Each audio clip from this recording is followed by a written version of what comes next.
All right. Not sure what's going on here.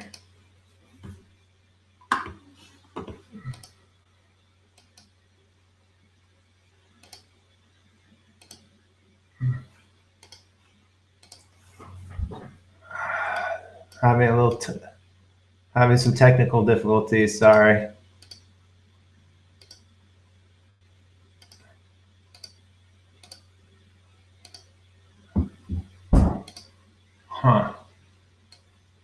Sorry, having some technical difficulties. Give me 1 second here. Of course, this happens right when I'm ready to do this.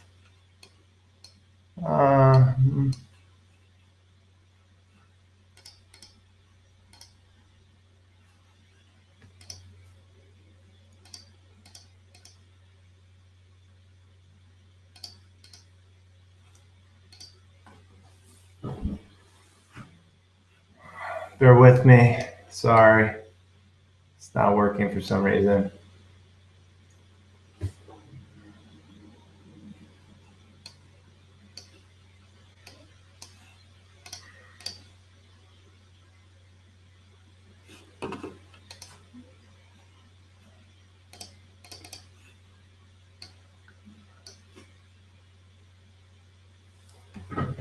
All right, so we're here.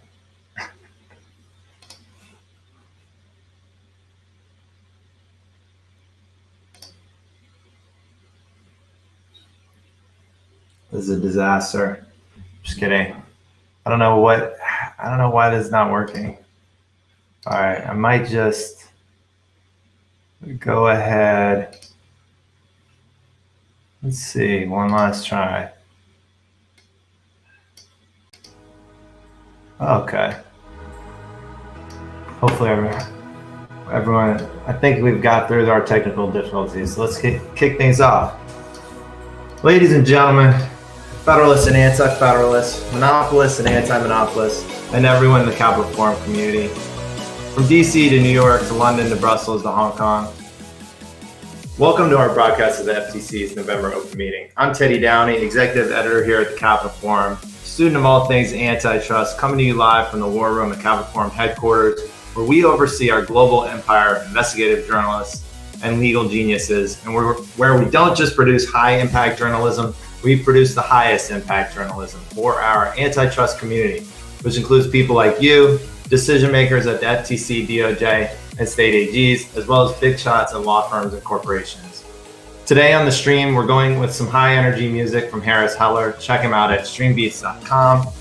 I'm also joined by my artificial intelligence driven virtual assistants, Louie and Bobby, and they'll be helping me manage the live stream, bring on guests, and pipe in music. They had a horrible opening 2 minutes. I blame them entirely for all those difficulties.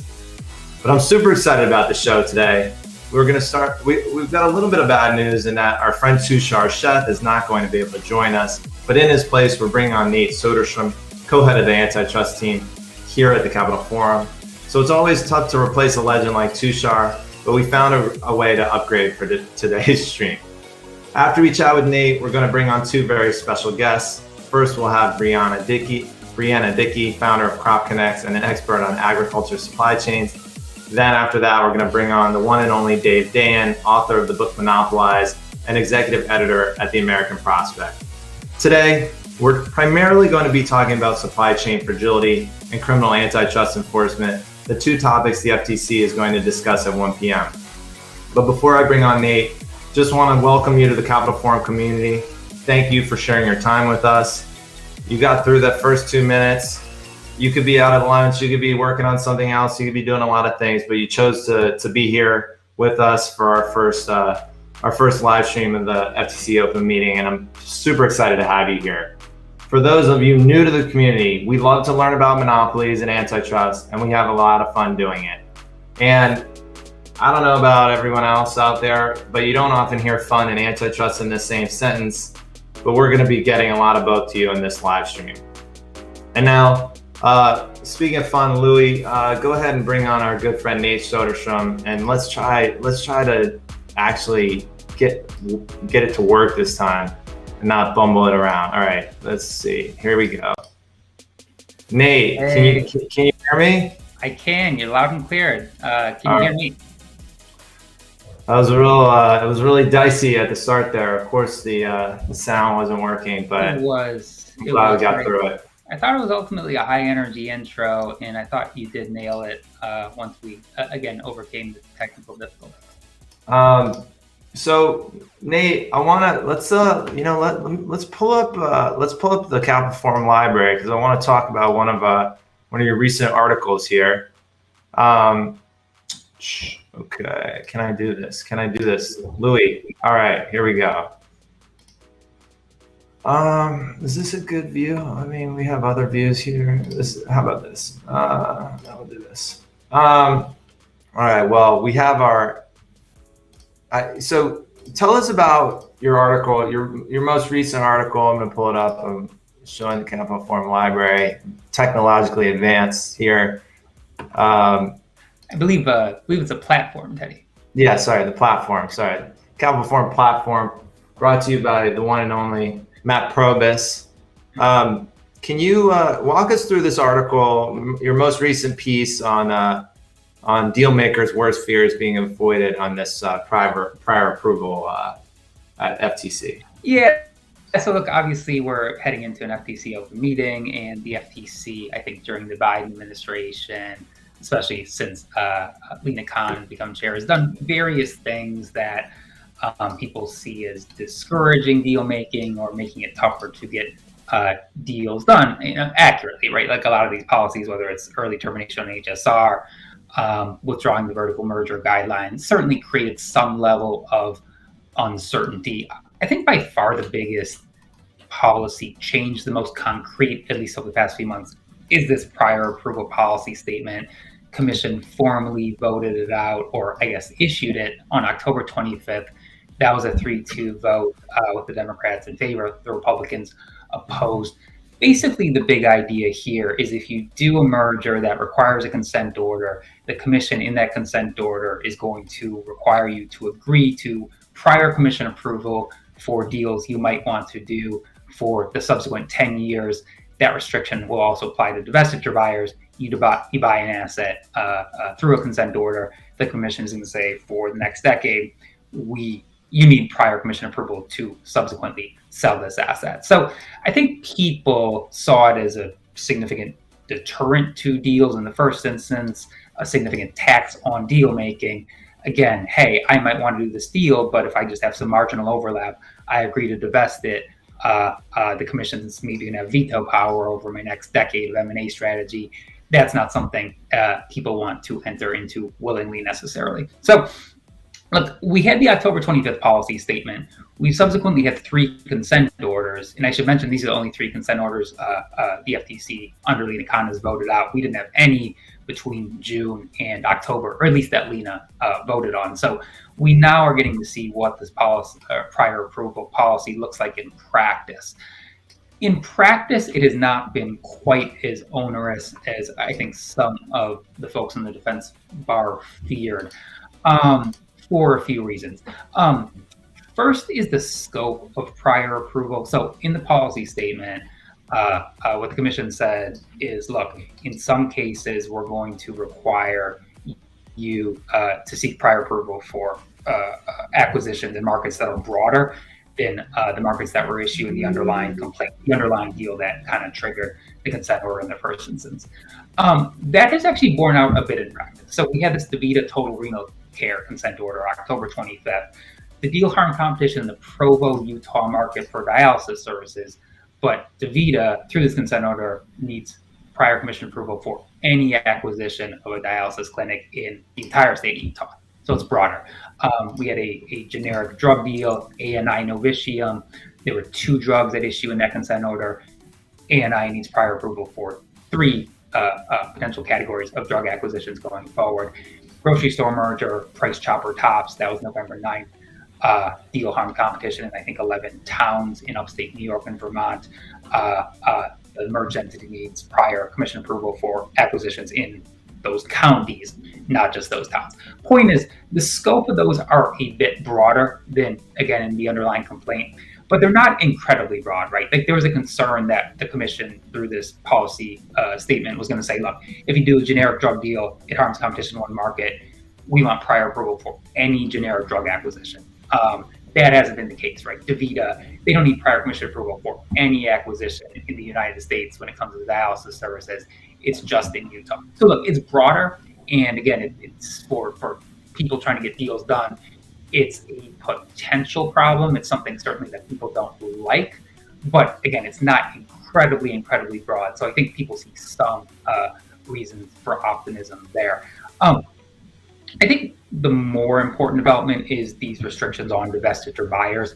Again, the prior approval statement said the commission requires divestiture buyers to agree to prior approval for any future sale of the assets they acquire in divestiture orders for a minimum of 10 years. Again, the defense bar are really worried about that, right? Like there's a divestiture auction going on. You want to go acquire some grocery store, some dialysis clinic, but then maybe you can't get out of that. Maybe you can't exit that investment for up to a decade. That's tough, right? So maybe people don't get involved in that process in the first place.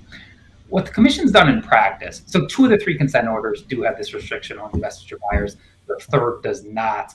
But in those 2, it's actually kind of a 2-step or bifurcated 10-year obligation. It's for the first 3 that any sales of the assets you acquired, you need commission approval for.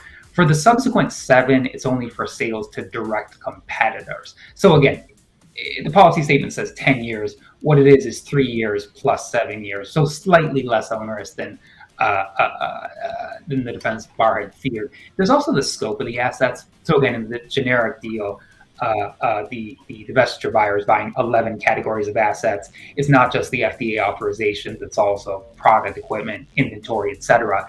It's only for the subsequent sale of the FDA authorizations they're acquiring that they need commission approval, which again makes sense, right? Like that's what matters in a generic deal. It's not again inventory or product, equipment or whatever. But just to say, in practice, it's not a sale of any of the assets or all of the assets they're acquiring. It's the competitively important asset. So, look, long story short, when it comes to divestiture buyers, policy in practice has not been quite as onerous as the policy statement may have indicated. A couple caveats. First, really small sample size, right? 3 deals doesn't necessarily tell us a ton. There's a bit of a trend. 3 is probably a trend, but again, it's a couple of deals. These are also really small deals, right? Like the A&I Novitium deal is like a $210 million deal. The DaVita Total Renal Care, I think, was not HSR reportable.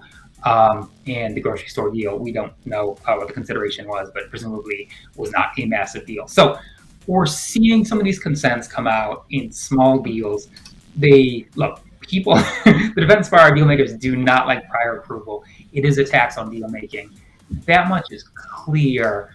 What happens when we see some of these multi-billion-dollar deals? Are we getting consent orders there, or does the FTC become even kind of tougher on these kinds of questions? So, long story short, that's kind of where we are. It's a really interesting dynamic, right? Because it really is a way the FTC can make it much tougher to do deals than it has been in the past, and that's kind of where we are now. Let me ask you, if overall, I want to bring on Brianna. Overall, this prior approval idea really, it increases the FTC's negotiating position, right? And overall, it makes it. Would you say it makes it a little bit or a lot harder to do your deal if you're private equity? I mean, if you're rethinking how easy it is to get a deal done or be involved in a deal with the FTC, if you're limited, what you can buy and how quickly you can exit is all affected in these deals, right? 100%. Yeah, look, I think if you're involved in the main event deal and you're private equity, private equity kind of exists to do deals. And if there's any future restriction on your ability to do deals, that's potentially a really big problem. Again, it gets into scope, right? If you're a retail-focused private equity firm, we like to buy retailers, and you do something in, grocery, and the restriction is on grocery in a pretty narrowly defined geographic market, it's not the end of the world. If the restriction is on grocery across the US, that's a potential problem. If the restriction is on all retail, that's potentially a really big problem. So absolutely, if you're doing main event deals, and again, private equity is a divestiture buyer, right? That's even tougher. You have a 10-year restriction on exit. If you're a private equity firm, right, like your horizon is what, 3 years, 4 years, 5 years. Again, it's not quite that bad in practice because it's 3 years for any sale, 7 for a subsequent sale to a direct competitor. So maybe it's not quite that bad. But long story short, to your point, I think we know this commission is already very skeptical of private equity, and prior approval and consent orders, I think, makes it that much more difficult for private equity to get deals done in this environment. So yeah, I think this is meaningful for everybody, but for financial sponsors, private equity buyers, I think it's even more so. All right, Nate. Well, thank you so much for joining us today. I really appreciate you pinch hitting here, and we're gonna, obviously, if you're not a subscriber to the Calvin Forum, this is what you're missing. I don't know how you could be on this stream and not be a subscriber to the Calvin Forum, but thank you so much, Nate. And now I'm gonna, Louis, let's bring on Brianna. Let's figure this out. All right, Louis, unbelievable how you keep screwing this up. Let's give me a little music. Let's bring on Brianna. All right, here she is. Brianna, thank you so much for doing this. Sorry about all these technical difficulties. Not a problem at all. Thank you so much for having me today. So Brianna, you are the founder of Crop Connects. Seems like a very, very cool company. Why don't you tell us a little bit about the company and how it gives you insight into agriculture supply chains? Thank you so much. Yes, I'm the founder of Crop Connects, and we're building the digital infrastructure for agricultural supply chains. I help communities in international waters such as in East Africa or Latin America connect with international markets and facilitate the sale as well as the transfer of products from end to end. And one of the reasons why I created this company was that I found that all of the data that's being transferred along the supply chain is typically trapped in data silos, where it's a highly fragmented supply chain across the board in most agricultural sectors. You have data that's being communicated over email or over SMS messages, and these data silos create a lot of fragility in the supply chain if you're not able to coordinate and communicate effectively. And so there are increased costs, increased delays that can be mitigated through the use of better technological solutions. And so Crop Connects really looks at how do we better coordinate the entire supply chain to make it run more efficiently. And so what are you seeing? I mean, you're all about running the supply chain efficiently. I mean, there's so many supply chain bottlenecks and problems right now. What are you seeing in the agricultural space in terms of problems and bottlenecks? Yeah, we have hit a bit of a perfect storm with many factors contributing to some of the delays in the supply chains. What we saw at the beginning of the pandemic was that there was a bit of hesitation from those who were buying in, let's say, North American markets from international markets. There was a little bit of hesitation, not knowing how long the pandemic would be. And so some of the procurement process was at a slight delay. And then the market was flooded with liquidity, in which case we saw across the board in all markets, there was an increase in demand, an increase in purchases, realizing that some of the procurement can remain steady. And so that caused that delay and then increased surplus of procurement of purchases was just coinciding with the factors on the other end of the supply chain that were leading to some of the delays, such as shortage of labor to get the products to port to export, shortage of labor at the ports to be able to distribute the materials, complete closures at ports. We also saw a lot of natural disasters. I work heavily in Ethiopia, and so there's political climate that also influences the delays in supply chains. And When you look at agricultural inputs, such as fertilizers or materials that producers use in preparation for harvest or post-harvest practicing, a lot of those materials do come from China, and there were delays there as well. And so it's one thing where you have a system that's become heavily dependent on these globalized networks, where it's not isolated into one region or one country that is just trading within a border. When you have something that has grown to the point where we've become so heavily dependent on cross-border trade, one small impact to a piece of that supply chain can have rippling effects into the rest of the supply chain. And so it was this culmination of factors, I think, that started with some of the delays that has just continued to build on itself. It's almost like a train wreck that's continued to just increase in the impacts. And what we're seeing here in Long Beach and LA is that it's not just a matter of ports running inefficiently. It's now built up to be such a challenge where you have containers that are sitting at the port for 8 months before they're able to be released because they're trapped under a sea of other containers. And so it's the rippling effects into the rest of the region, out of the ports, to warehouses, to labor in shortage of truck drivers, in the ability to coordinate the schedules, even if you increase the operating hours of the ports itself, the operating hours of the warehouses, the operating hours of the truck drivers. There's expectations around when you can even make these deliveries to the end consumer. There's also infrastructure challenges of the railways and delays there.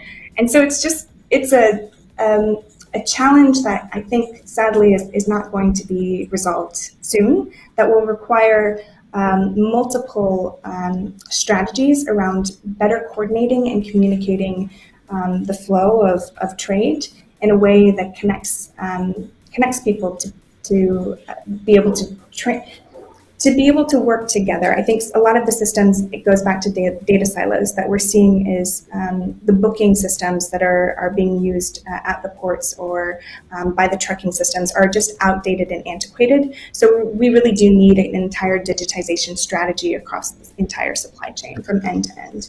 And you mentioned a lot of things here that involve consolidated industries, reduced supply, and then globalization, so you mentioned ports, shipping, trucking, railways. I mean, these are massively, over the last 30, 40 years, massively consolidated. They've reduced supply. And then you mentioned globalization, which obviously has been going on for a long time. These sound hard to unwind. These sound like really long-term structural challenges. Yeah. One of the interesting things that we've seen with agricultural exports over the past 25 years is that it's increased, it's threefold. So agricultural exports account for about $1.8 trillion every year. And this mass globalization has really come through a bottleneck. The number of farmers that export their products is only 5%. It is going through traders. It's going through importers. And so there is mass market consolidation in the agricultural sector as well. And I think although there's challenges to that, obviously, the benefits that come along with this consolidation, the means of consolidation, has been the ability to absorb some of the impacts, to take, it's a risk mitigation of financial margins. If they get economies of scale, then it is financially feasible for them to be able to absorb some of these delays, whereas smaller companies, smaller both exporting and importing sides, aren't necessarily able to absorb a lot of the increase of costs. So shipping containers costing twice or 3 times as much as they usually do. The fees of extra warehousing for longer term. A lot of the smaller companies just don't have the liquidity to be able to front this, and so they either pass it on to consumers or they have to, they fold their company. And so I think in order to, not necessarily in order to combat the consolidation, or in order to better support the market, so that way smaller and more independently run companies and organizations would be able to even make it in this market nowadays. It requires some policy, and it requires some financial support that would be able to help mitigate some of the risks that a lot of these larger companies are taking. And so if you, I mean, do you have any ideas about how policymakers could set something up or do something that would directly support these independent businesses in these industries? Because to your point, we've lost a lot of that. We've created a lot of fragility, and we've lost a lot of redundancy. So you've got this structural issue, long term. How do you build that back? How do you encourage that? And then in the immediate term, it's almost like a rescue package for any of the remaining independent stragglers, just to be able to survive the increased costs and the inflationary pressures and all the things that are going on, all the other challenges. Any ideas for policymakers? I mean, if we have, in terms of our viewership, I'd say we'll have a few policymakers on here. What do you think they should be doing? Exactly. I think you touched on a couple of really good points in that this infrastructure plan of being able to invest in infrastructure is one piece of the puzzle. It will take a long time to implement. Infrastructure is not a quick fix. It's an important piece to the end resolution and to creating more resilient supply chains by reinvesting and upgrading the infrastructure. But in the short term, there does need to be a bit more of a financial package that's available to smaller companies that are having to absorb some of these increased costs.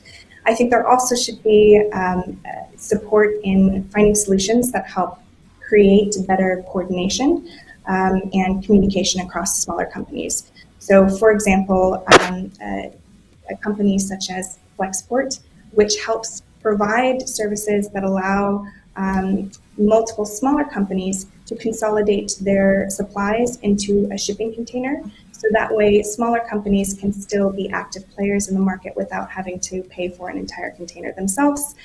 It facilitates some of the economies of scale that larger companies are able to capitalize on. And so services like that are also really important in digital solutions, automated solutions, just ability to connect some of the fragmented moving parts in a more streamlined manner. I think that the financial aspect and helping companies shift from the just-in-time purchasing mentality and philosophy into something that would be more of a just-in-case. Look at how do we have a better, not just financial package for the costs that they're incurring now, but also to increase their purchases where it's not such a fragile choke point that they hit if they aren't able to get their supply. That I think would be so upfront financing for purchasing in the future, as well as being able to resolve some of the costs now. All right. Well, Brianna, thank you so much. This is super interesting. Your company sounds really, really interesting. Crop Connects. Thank you so much for doing this. And we look forward to watching how this plays out and how long it takes to deal with these challenges. Yes, thank you so much for having me.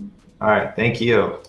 Now I'm going to bring on Louis. Can you bring on Dave Dan? Let's see if we can't get through this technical difficulty. Oh no, I had him. Well, I had him on. I don't know what happened. Louis, you screwed this up. Was it Bobby's fault? Not sure. I had him a second ago. Well, while we're waiting, I'm going to email him.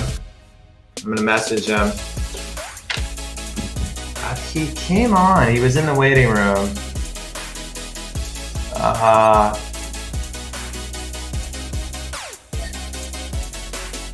Let's see.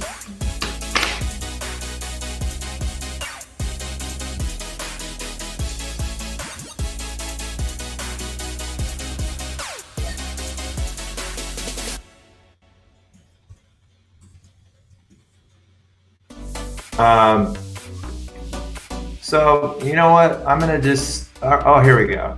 Here we go. All right, Dave, Dan. Welcome to the stream, David. Can you hear me? How's it? I don't know. Audio, is it not working? Let me see.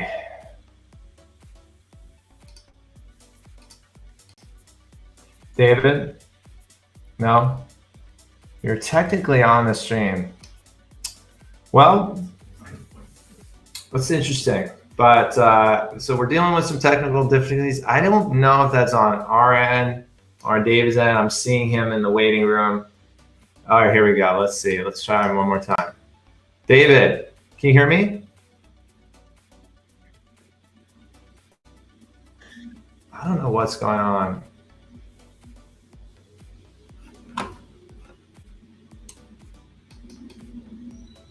He's in, I can see you, but I can't hear you. Let's see if I can kick.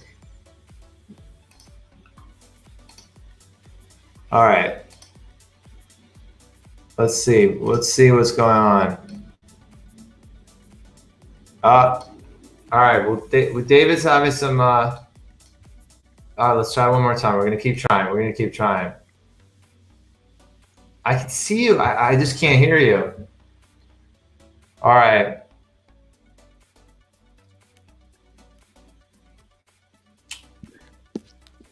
David?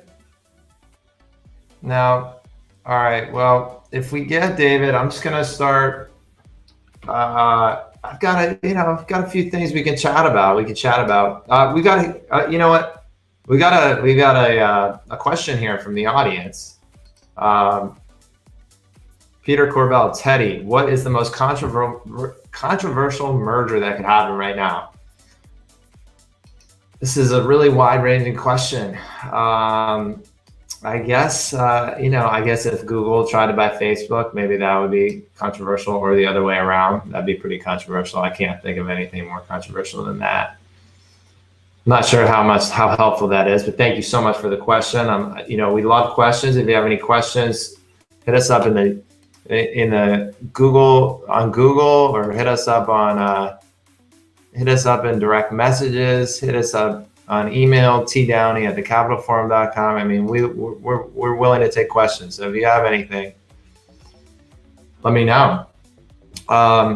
Let's see. Is David? I don't see David here. I don't. I'm gonna email him to try again at like 12:45.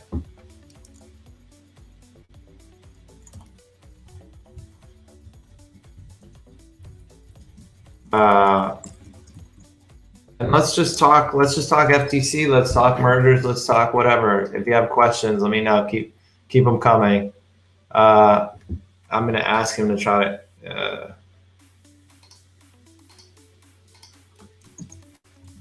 all right.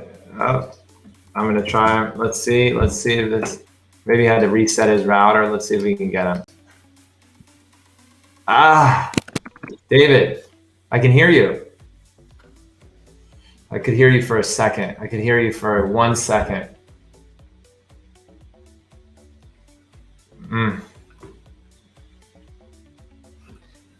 All right.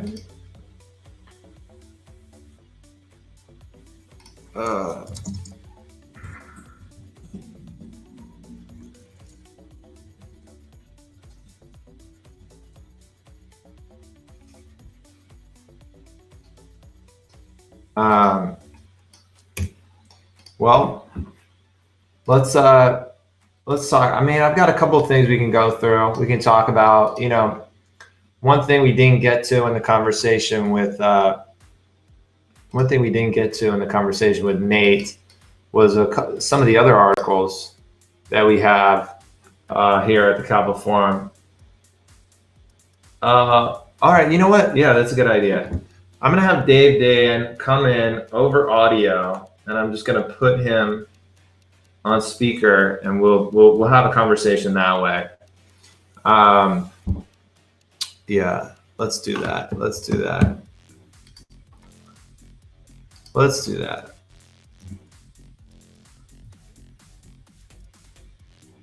Let's see how this works.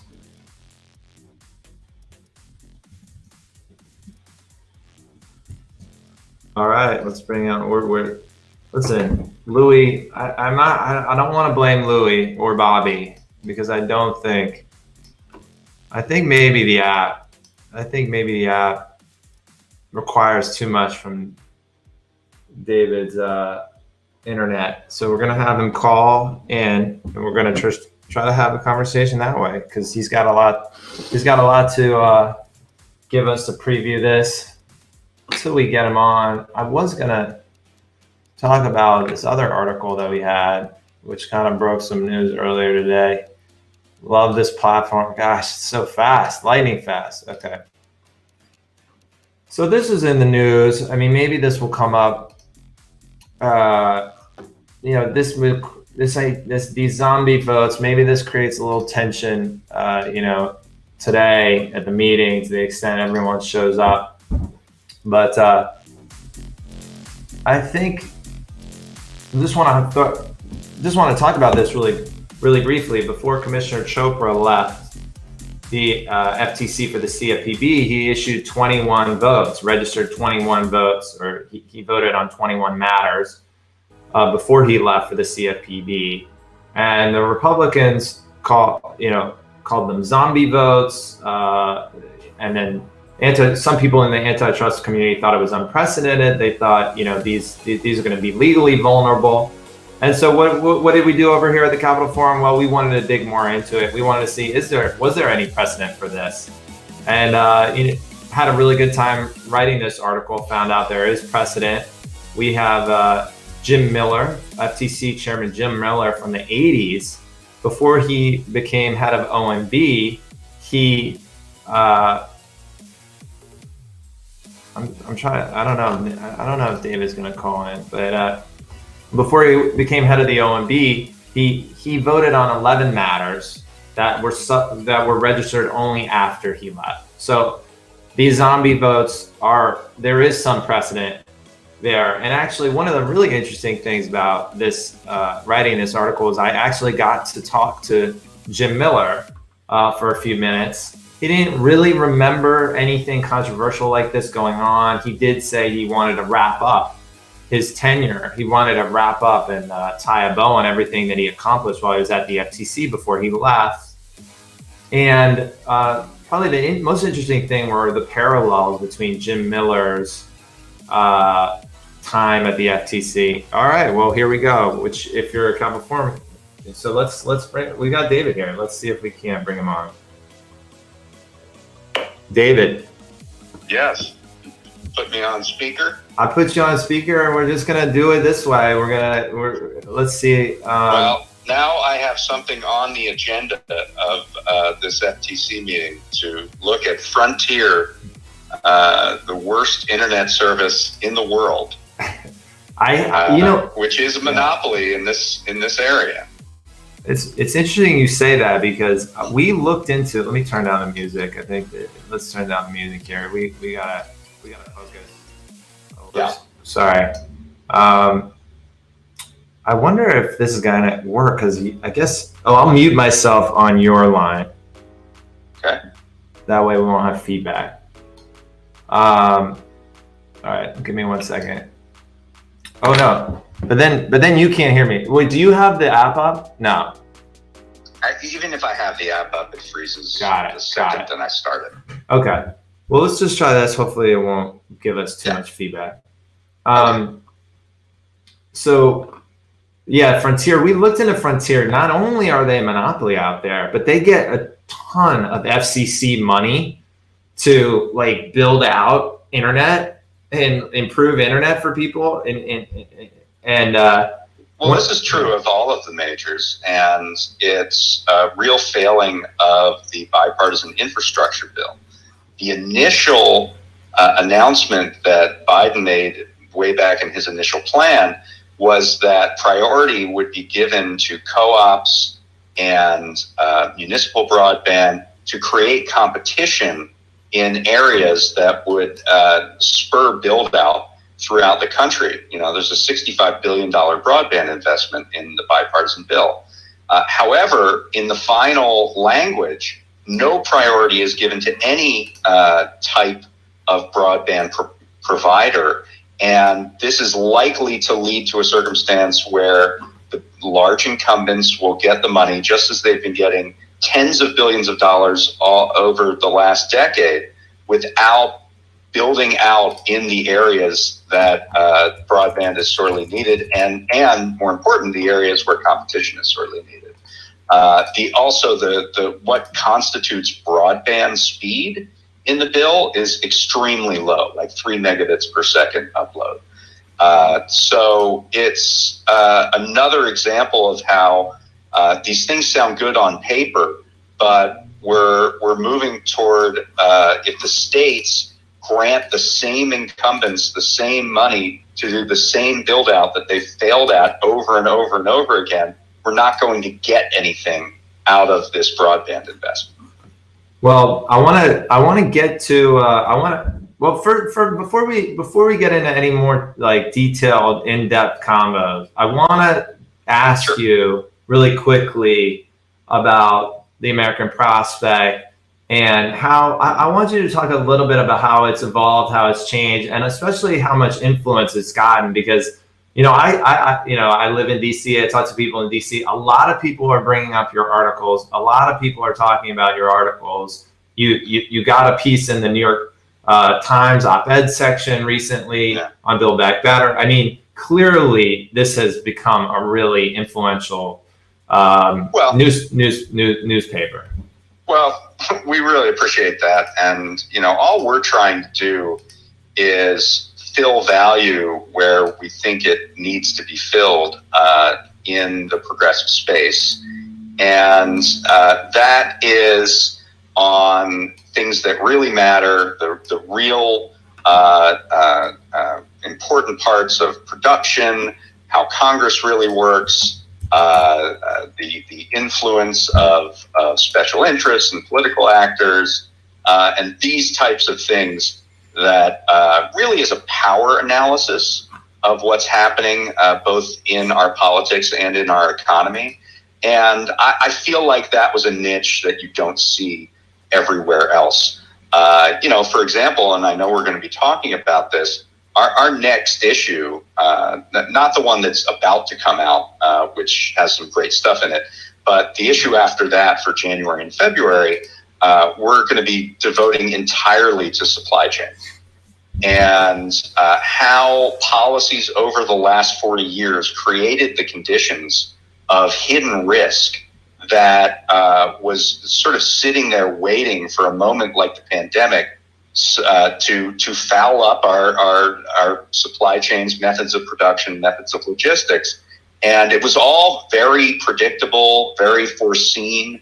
And it's the consequence of decades of bad policy. And it's a way to talk about inflation that I think I haven't seen in a widespread way. And we're going to devote an entire issue to it. So those are the kinds of things that we like to do to set ourselves apart. And you have actually a recent article in the Prospect, or a piece talking about Larry Summer's role in all of this, trying to take credit for saying that inflation is going to happen, but not taking credit for putting in policies that have led to it. Can you talk us a little bit about that? Because I think that's a good lens for our audience to really enter into this conversation where no one else is talking about inflation. No one else, everyone's talking about inflation. No one else is actually connecting. Not very many people are connecting the supply chain issue to inflation. Right. I mean, it's very clear that supply bottlenecks are a major, if not the major cause of the inflationary environment right now. And there are very clear decisions that were made in the past, many of them supported by Larry Summers, that led us to this moment. So globalization, the offshoring of jobs, that concentrated and elongated supply chains, particularly on the Asian continent, created this situation where one, it created fragility in the supply chain, so that one cataclysmic event like the pandemic, which is an ongoing event because, for example, in China, their zero tolerance policy has created situations where ports have been shut down because of one case of COVID for weeks, like very large ports. So that offshoring and concentration of production in one area of the world is one example. Financialization has really added to that because it sought out the lowest common denominator in terms of labor costs, and Summers was a big champion of financialization within the economy. Just-in-time logistics, which is another thing Wall Street pushed to reduce inventories stateside in a way to stay lean and mean and capture more and more profits, but it created no reserve capacity when we get ourselves in situations like this where supplies are delayed because of circumstances that are extenuating in various countries around the world. Deregulation.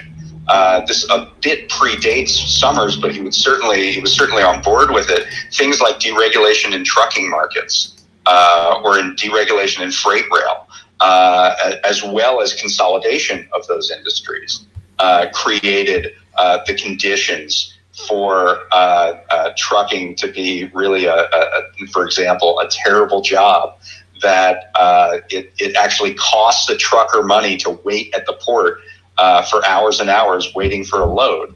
And that creates a disinclination to actually boost the available supply of truckers to get these goods moved across the country. So you go down the line, one by one by one, and it's all policies that Summers was very comfortable with, supported, endorsed, was enthusiastic about, and it's creating the bottlenecks that we're seeing right now that are leading to that inflation. So far from the nation owing Larry Summers an apology, I think Larry Summers owes the nation an apology. And I mean, you mentioned railroads. I mean, that seems to me one of the most glaring, just because there's such a clear history of consolidation and reduced supply there. I mean, not to say that there isn't in the other industries, but that one really seems to jump out as well. Yeah, I mean, there are some situations where there isn't a freight spoke from the port of Los Angeles and Long Beach out to warehouses in places like the Inland Empire. It just doesn't exist. That capacity was not seen as financially viable, and so it just wasn't done. And freight companies sort of zealously guard their right of way. They do not sort of work together to build capacity. They have been busy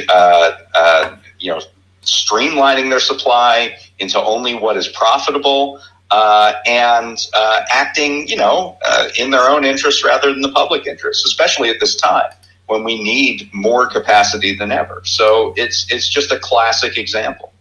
And so we have we have the FTC today voting on a study of supply chain and its connection to competition.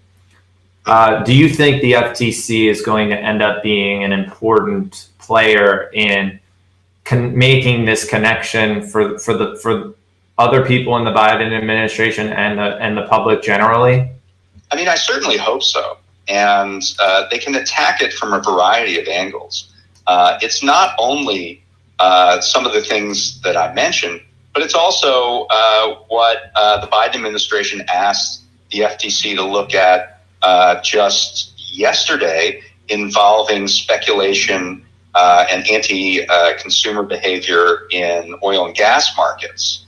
That's an example of the anomaly that we're seeing right now, where input costs are going up, and yet profits are rising, corporate profits are rising well beyond the rate of inflation, which shows that it's not just costs that are being passed on to the customer. They're extending well beyond that and taking advantage of this opportunity to boost their own profits even more. So that's the kind of behavior I would love to see the FTC take a look at. And I feel like this story hasn't been told.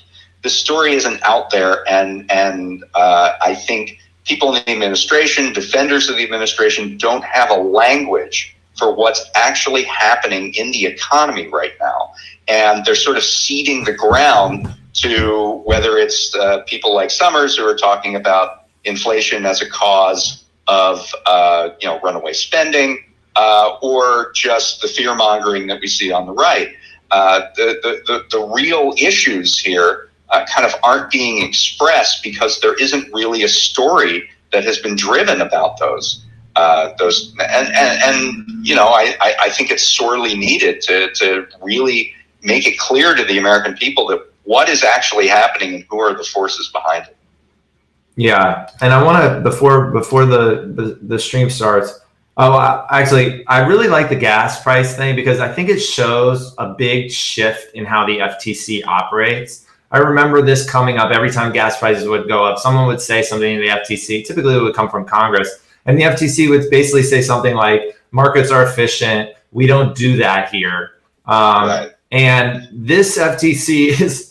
We're looking into it. We're very concerned. I mean, just the general attitude and the sort of indication that you're actually going to do something. We'll see what they do, I think, is a big shift. I also remember in terms of gas markets, I looked into this. I know there's a CRS report. Maybe I'll try to find it and throw a link to it in the chat. But there was a CRS report, I want to say done 10 or 15 years ago, where they looked at consolidation of all the refineries. And refineries historically over the past 30, 40 years, they've gone from lots of little refineries sprinkled out across the country to huge, massive refineries concentrated right in the path of your typical hurricane, right? And so every once in a while, people, and interestingly, I think an interesting thing about the FTC is they approved a lot of, I think, oil and gas mergers. I don't know if they approved refinery mergers, but tons of oil and gas mergers went through the FTC. So they're actually in a pretty interesting place to look into this issue. And which when prices go up, I mean, obviously there's been a pandemic this time, not necessarily a hurricane to spur the price increase. But I think it's super interesting.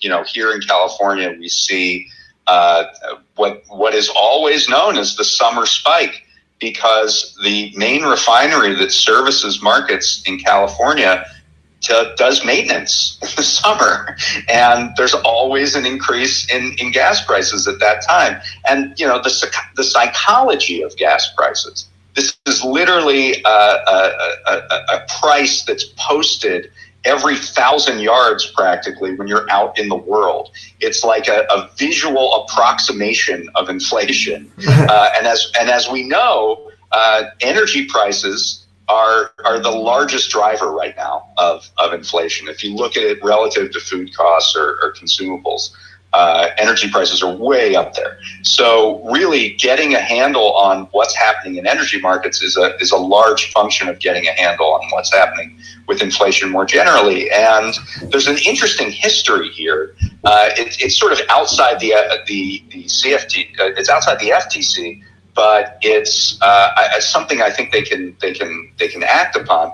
So there was a lot of claims in 2008 that there was over speculation in oil and gas markets through the futures markets. So this was a province of the Commodity Futures Trading Commission. And in Dodd-Frank, they passed a directive to CFTC to set position limits so that speculators couldn't hold any more than a certain amount in these various futures markets. And what happens is the financial lobby gets Eugene Scalia, who would later become the Secretary of Labor and who obviously was Antonin Scalia's son, to file a lawsuit against the CFT position limits, which many on the left saw as weak anyway. These were put in place by Gary Gensler when he was at CFTC in the first term of the Obama administration. And Scalia gets a right-wing judge to take down those position limits, which allows for speculation to continue to run rampant in these markets. And there's a new rule at CFTC, which is also seen as far, far too weak, much weaker than it was even initially because of the, being slapped on the hand by the the judiciary, and there is a lot of talk and rumors out there that speculation is another factor here. So there are several links in the chain that CFTC can look at. They can look at the futures markets. They can look at refineries, as you mentioned. They can look at the behavior at individual gas stations, which is also a consolidating market. There was a merger between Speedway, I believe, and 7-Eleven.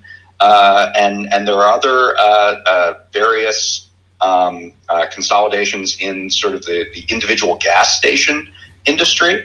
And so there's a lot of points that you can sort of look at and investigate to get a handle on this issue. And it's crucially important because of that psychology that I mentioned before. I mean, it really feels different when gas prices are high, and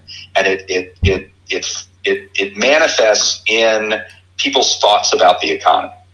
And we've only got a couple of minutes before the actual meeting starts. I got one question from the audience here. I wanted to get into criminal enforcement, but I think this is a little more interesting. For all the rhetoric, this is the question, for all the rhetoric out of the FTC about consolidation in the pharma sector, the commission has now declined to issue second requests in deals by Pfizer, Sanofi, and Merck. Chopra and Stoller both issued aggressive dissents on pharma deals when they were in the minority, and Khan was thought to harbor similar views. Is this a sign that while Dems are talking a big enforcement game, actually pushing novel cases towards litigation won't happen until Congress changes the law? Yeah, that's interesting. I mean, I think that should be a focus of either this or future meetings. Pharma obviously is a huge part of the FTC's mandate. They certainly have the ability to make some rulemaking on their own, dealing with things like pay for delay deals or patent evergreening or things of that nature. But their inability to deal with a continuing consolidation environment does suggest that whether you're talking about the thresholds in terms of what FTC is allowed to look at, or just the flood of deals that are going on, such that the FTC can't get to even review or study all of these. And of course, Khan has said that they reserve the right to take a look at these deals even after they're consummated now. So just because they missed the second request on some of these deals doesn't mean that they won't scrutinize them in the future. But certainly Congress can step in and give some assistance here. And one of the biggest things is actually in the Build Back Better Act, which is something like $1 billion between the DOJ, Antitrust, and the FTC of additional funding to deal with this merger wave. You made a lot of the points I was going to make. I think the other additional thing is I don't think the FTC is done hiring. I think you're going to see some more hires, especially if they get all that money, particularly in the pharma space. They've said they want to be more aggressive on pharma. Commissioner Chopra was extremely aggressive in his dissents related to pharma mergers. I imagine that Chair Khan shares similar views. I have this conversation a lot. You haven't seen a lot of litigation yet out of the FTC, but I do think you're safer betting that Khan is going to be very aggressive when it comes to big pharma deals, even if you haven't seen it yet. I wouldn't expect a status quo or a soft approach, but they are overwhelmed. I mean, if you're trying to get a deal done and you want to ram it through mergers one, they definitely seem overwhelmed right now. So that and you made that point. I don't think the FTC started yet. So I'll ask you one last question. I'm trying to pull it up. You also wrote a piece recently about reports, criminal enforcement that Biden an article basically showing corporate recidivists, and that Biden is saying that he's going to crack down on corporate recidivism and do more aggressive white collar criminal enforcement, with antitrust being one of them. Do you tell us a little bit about that, and do you actually expect the Biden administration to meaningfully take that on, both as a legal, a rule of law issue, and as a political issue to stand out from and distinguish himself from prior Democratic presidents? Right. Well, they're making the claim that they're doing so, right? So the piece was an attempt to hold them to account for their own statements. So Lisa Monaco, who is an assistant, or I believe a deputy attorney general, gave this speech and announcement where she reinstated some of the stuff that Sally Yates put in at the end of the Obama administration about how corporations, if they want to get cooperation credit, will have to give up all the names of the individuals who were involved in any kind of corporate misconduct. And then Monaco also said they would take into account prior history, prior enforcement actions into account in determining new penalties for new offenses. And then the third thing is that they would be scrutinizing existing agreements, non-prosecution, deferred prosecution agreements that were made either by them or by the previous regime in corporate cases, because violations of those agreements have almost no effect whatsoever. They just say, well, don't do it again. There's almost never a situation where these cases are reopened because the agreement was violated. And so Public Citizen put together a list of, there are 20 open deferred or non-prosecution agreements with some of the biggest companies in the world. People like JP Morgan Chase and Goldman Sachs and Boeing and Microsoft, all of these open deferred non-prosecution agreements. And this is sort of a target list for who should be scrutinized right now. All of them have large rap sheets of prior enforcement cases. In some cases, like with Walmart, hundreds of these. United Airlines is like over 500 prior enforcement cases in recent years, most of them at FAA. And so, if the administration is saying, if the Justice Department is saying that they are going to be much more stringent about corporate crimes, they're going to seek individual accountability, they're going to hold corporations accountable for their prior actions and take that into account with any new offenses, then here's the roadmap. Here are the companies that you need to look at. And, it's really up to them if they want to follow through on that, and we'll certainly be watching.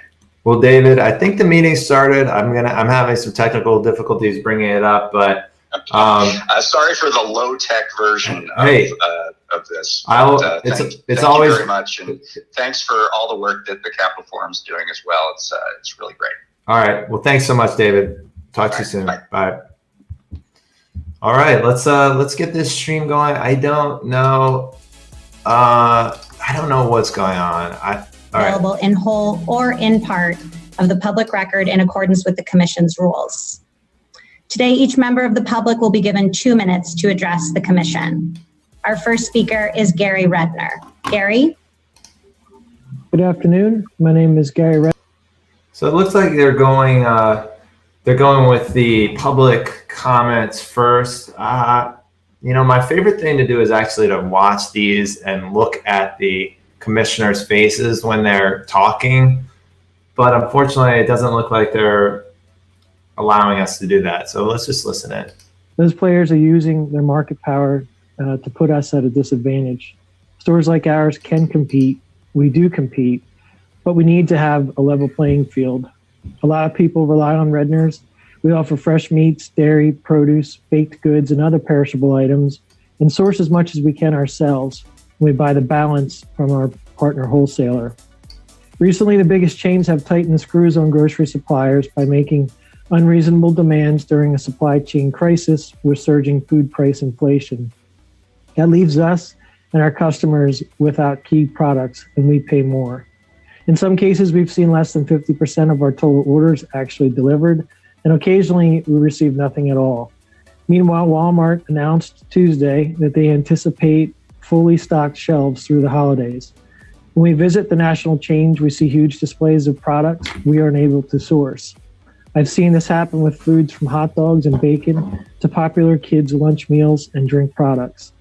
Our customers deserve to find the groceries they want at their local store. Stores like ours deserve a level playing field. We all deserve the benefit of real competition.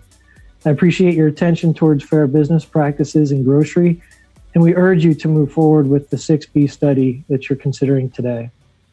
Groceries interesting. Maybe Robinson Patman issue. Thank you, there. Gary. Our next speaker is Jeffrey Chester. Jeff? Looks like Thanks, they're Chair Khan, Commissioners, getting FTC colleagues, questions thank you related so to much. the meeting. I doubt if you can see this headline from the New York Times from 2007, FTC to review online ads and privacy. That story and those 2 days of hearings came about because groups pressured the FTC to finally act on privacy and to, in fact, oppose the Google DoubleClick merger. The commission over the years has not really addressed the growing surveillance infrastructure that's been put in place. In that article in 2007, I am quoted about saying a commercial surveillance infrastructure has been put in place in the United States. That's 2007. That system has gotten stronger, and it relates to what we just heard, I think, from the previous speaker. Today, every major business is now also a data broker and a commercial surveillance provider of data targeting. The industry is now trying to adopt a new way to undermine any potential regulation or privacy laws that might be enacted. It is moving to what's so-called the first-party consent mechanism and developing scores of so-called identity management solutions and data clean room approaches that allegedly are, quote, privacy safe. The industry is creating, as they did in the past, a whole new set of standards to operationalize what privacy should mean in the United States. The Federal Trade Commission, this Federal Trade Commission, should not allow the online industry to create the definition for what is privacy in the United States. They should not be allowed to create the standards that are the final rule for how we should live our lives in the digital age. And that the FTC should investigate these identity management schemes. There are now 80 different schemes, here, including Flock and Unified 2.0 that are being adopted by the industry to avoid privacy regulation. I urge you to investigate these approaches and take the future of privacy in your hands and end the commercial surveillance system that is growing daily, not just in the United States. You, He mentions Google DoubleClick, and I've always thought that could be an interesting merger to revisit if FTC really did want to unwind a big merger. Yes, could we be can. one. Interesting. John, an average person with an idea, and possibly finishing the conversation we started back on September 15th, continued on October 21st, which leads us to now. Remembering from those prior conversations the reality of social inventions, and one specifically granted protection by U.S. Patent 10885096, its purpose and process intended for the fair use and ownership by everyone, two of my applications of that process have been destroyed or restricted by unlawful acts and anti-competitive behavior. I've communicated to many large organizations their anti-competitive actions towards our property. I have also reported this conduct to law enforcement here in my state, from local level to the Utah Supreme Court Ethics and Discipline Committee, as well as provided supportive acts that surround this anti-competitive, unethical deception and criminal activity. I've met with the local FBI field office to provide such information. From these efforts, the only timely response with any explanation to be provided is that from an anonymous source warning me that powerful and influential people want to hurt me. That too has been reported. Now I see proposed bill, the TEAM Act by Senator Mike Lee in my state. I would caution you, as there are 49 states playing a team sport and one playing an individual sport. There is no separation between church and state, as well as big business in this state. It is actually a massive monopoly, and one that would be protected more by the legislation he suggests. I now understand the persistence in retro action, as there are many conflicting past and present future motivations that need protecting. I'm sorry, as I'm not a well-versed in politics, as my conservative upbringing is more middle of the road, but I'm able to see unfair advantages and motivations by people and organizations. Republicans and Democrats alike should feel deceived by this type of team act. So as he threatens the FTC Commission with investigation, I plead to the FTC and 49 other states, please have empathy and consider all citizens of Utah in recognizing this anti-competitive behavior and how it is used against us. I beg for help. Interesting that it was a Republican reaching out to the FTC. Interesting. Hi, thanks. Thanks for letting us speak. I'm just a grassroots activist out here in the Detroit, Michigan area. I would just like to address the FTC and the people involved, but especially the board. I would say that we're not just dealing with a competition problem. There's a monopoly problem, certainly dominating many industries. And I appreciate your concern, or at least consideration of the surveillance state, capabilities of Facebook and other monopolies in big tech. But I think you have to consider the fact that we are facing a global economic breakdown that's been in the 50 years in the making of massive deregulation, whether it was the deregulation of the financial institutions. Certainly Glass-Steagall played a huge role in that, the loss of credit now to small businesses, and now the heavy-handed approach that larger corporations should be emphasized during a so-called pandemic, while small businesses are made to suffer the greater consequences of the shutdowns. And so in your decisions and considerations, I think you need to prepare yourself for much bigger actions than might otherwise be permissible. Meaning that even if you're inclined towards bigger things, most people compromise and say, well, let's get something small done. But at such moments like this, Weimar Germany lost its manufacturing and industrial production during the Versailles Treaty negotiations, the Ruhr region. And combining that with the monetary printing, you led into a breakdown of Germany. That same process is happening to much of the world. We've lost our energy production, our industrial capabilities. We've lowered our ability to support 7-8 billion people on the planet. The United States is key in this question. It is key in leading major reforms, as it did under Franklin Roosevelt. And I think that kind of major shift by institutions like yours are going to be required in the coming weeks and months ahead. And I hope you take the right steps. Thank you. Thank you, Michael. Our next speaker is Cheryl Sommer. Cheryl? Thank you. Good afternoon. My name is Cheryl Sommer, and my family owns a grocery store in Santa Fe, New Mexico called Connie's Neighborhood Market. It's a small store, but we're so much more than our square footage. We're a community institution. In fact, this month, we are celebrating 125 years in business. True to our founder's vision, we carry specialty foods, fresh foods, plus a full line of everyday essential items. Fully staffed, we employ 30 people. We serve a neighborhood at the edge of the historic district in Santa Fe. Many of our customers are older. Just like other independent grocers, our smaller size means fewer steps to the door, easier shopping, and shorter lines. Throughout the pandemic, many of our customers told us that our store is the only place they felt safe. But right now, supply disruptions and rising prices are hurting the very people who trust us and frankly need us. We have had shortages of key products while bigger stores have not. These include cleaning products, toiletries, bread products. My grandmother shopped at Connie's well into her 80s. I am convinced that her car knew the way. And many of our current customers have cars that know the way too. And although Santa Fe is relatively small, our customers' cars cannot always get them to the bigger stores safely. So if we don't have the essentials, they don't get the essentials. We need to study the role of the biggest stores in these disruptions. The order of this commission for a 6B study is an essential first step. Thank you very much for your important work on this issue. Thank you, Cheryl. Our next speaker is Chris Jones. Two grocery store, Robinson Patman seems like an interesting solution for these issues. Chris, I think you're still on mute. I apologize for cutting in. Okay. The current supply chain crunch is exposing a difficult reality. Competition in the grocery sector is broken.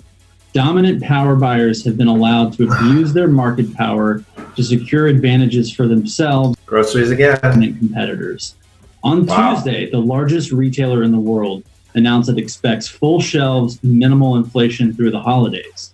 But on Main Street, it's a Walmart different seems to be story. a theme here. Families who rely on independent grocers can't get the products they need, and these same customers are unfairly footing the bill for inflation. This isn't a result of efficiency or economies of scale. It's a result of dominant chains using their economic power to make unreasonable demands of suppliers. Power buyers can reject price increases and demand on-time, in-full deliveries for products in short supply. The consequence is predictable. Independents get fewer products at higher prices. But this behavior is not new. Unchecked consolidation and buyer power has resulted in decades of independents being forced to close their doors, leaving food deserts in their wake, particularly in urban centers and rural communities. Every day, our antitrust regulators sit on the sidelines. The playing field becomes less level. More people lose access to fresh food. But a generation of inaction ends today. So NGA supports the FTC's historic move to commission a 6B study on the impact of competition on supply chain disruptions. It's a small but important step toward restoring competition to a marketplace that every American depends on. Thank you. Thank you, Chris.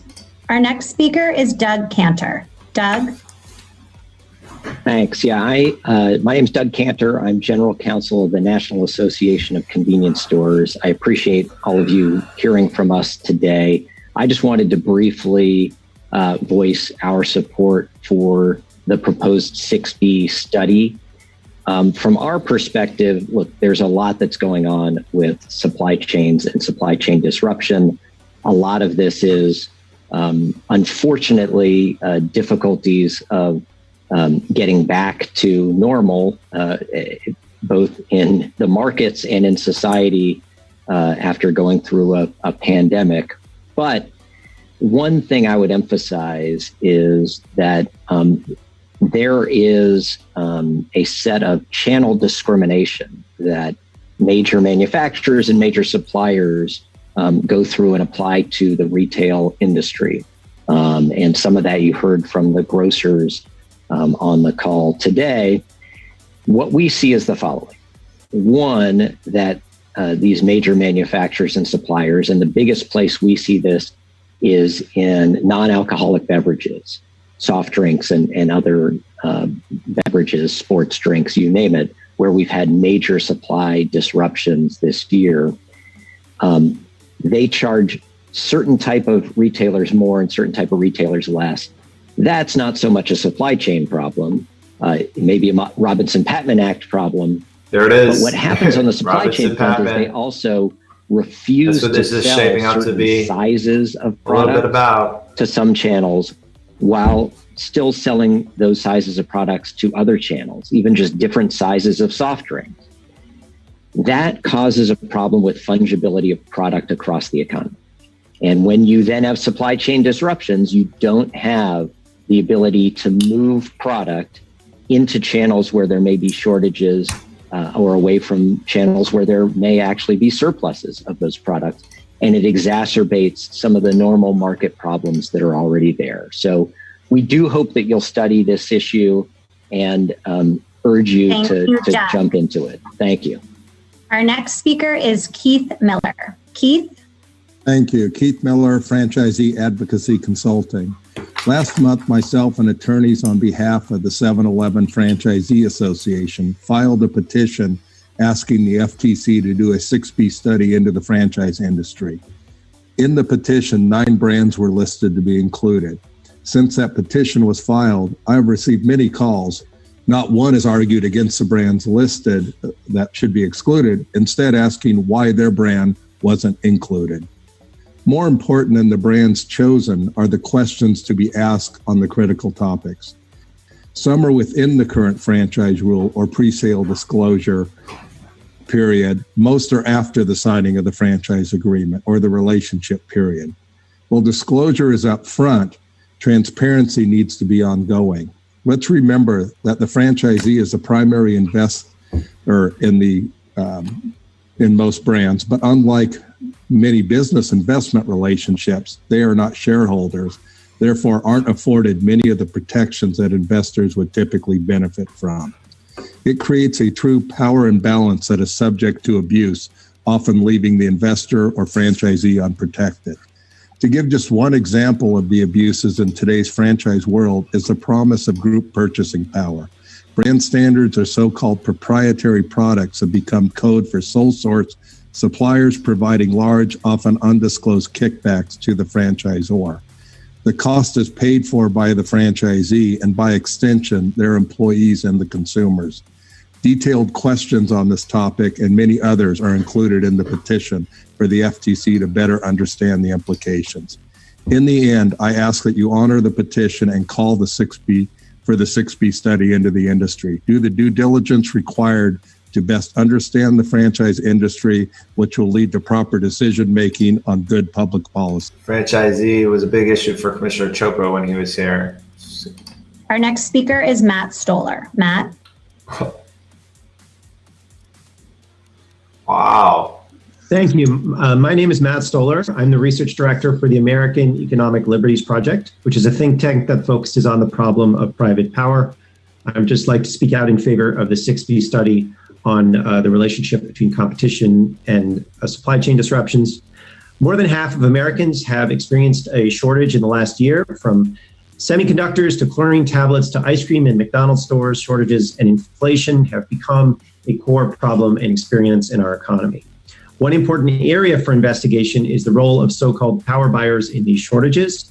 Power buyers are large purchasers who use their scale to get better pricing terms or availability of supply than competitors. Walmart, for instance, often tells its suppliers they must deliver on time 98% of the time, or it will fine them 3% of the cost of goods. It's no surprise that Walmart stores are fully stocked while other retailers cannot get access to basic goods. Price discrimination in this pandemic means smaller firms, producers, distributors, and retailers don't have what they need to do business, and consumers experience shortages. Smaller firms are often more flexible than big ones, and thus are more able to respond to supply shocks by substituting locally produced items or more tailored service. Small buyers are also having problems with power buyers and middlemen. One procurement official at a small college told me that she's seeing shortages in previously plentiful food items.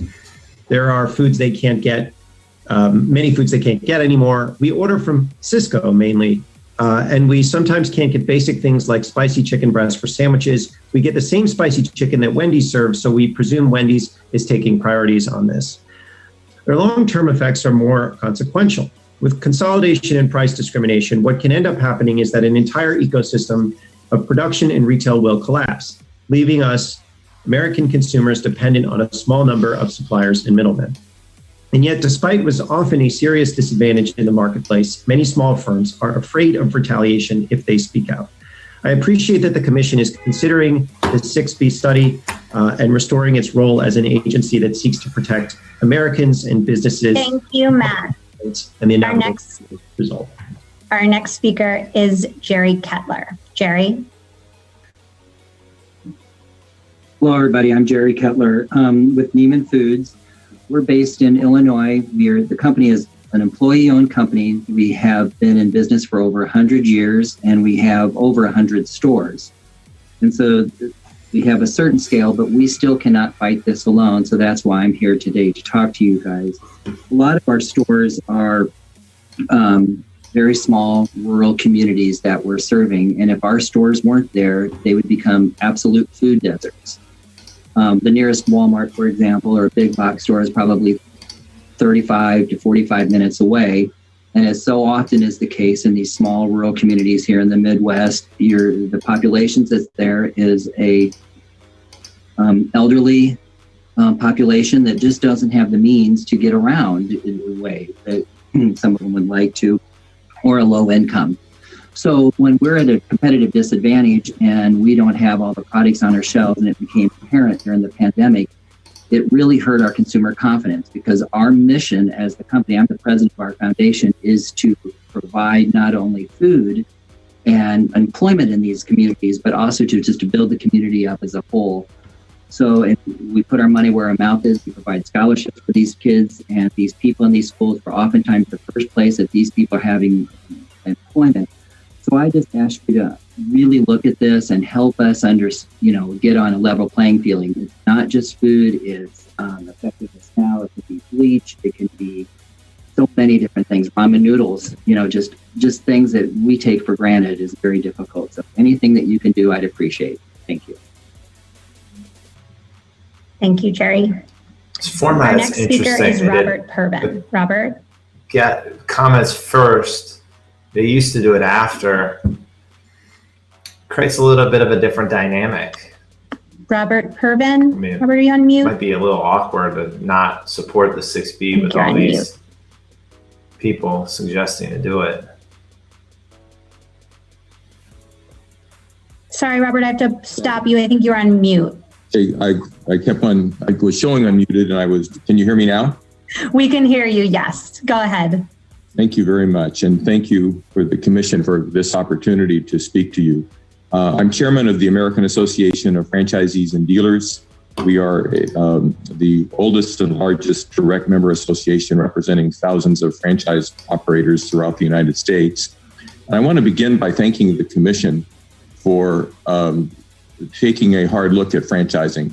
For the whole 30 years that we've been in existence, we've been urging the Federal Trade Commission to expand its reach or interest in franchising beyond pre-sale disclosure and to take full advantage of Article 5 of the Federal Trade Act to look at difficult problems in franchising.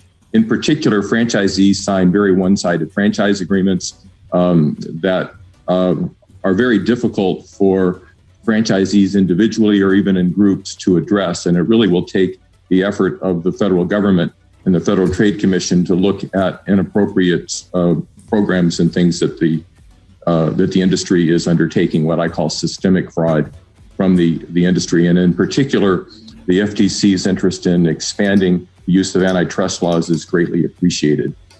We represent some 60 chapters that are trademark-specific chapters, and almost every one of those chapters has as its top concern is the abuse of the supply chain that was referenced by Keith Miller, where franchisors, under the guise of protecting their brand standards, which is very important in franchising, dictate the use of specific suppliers and focus on who a person can purchase from or franchisee can purchase from.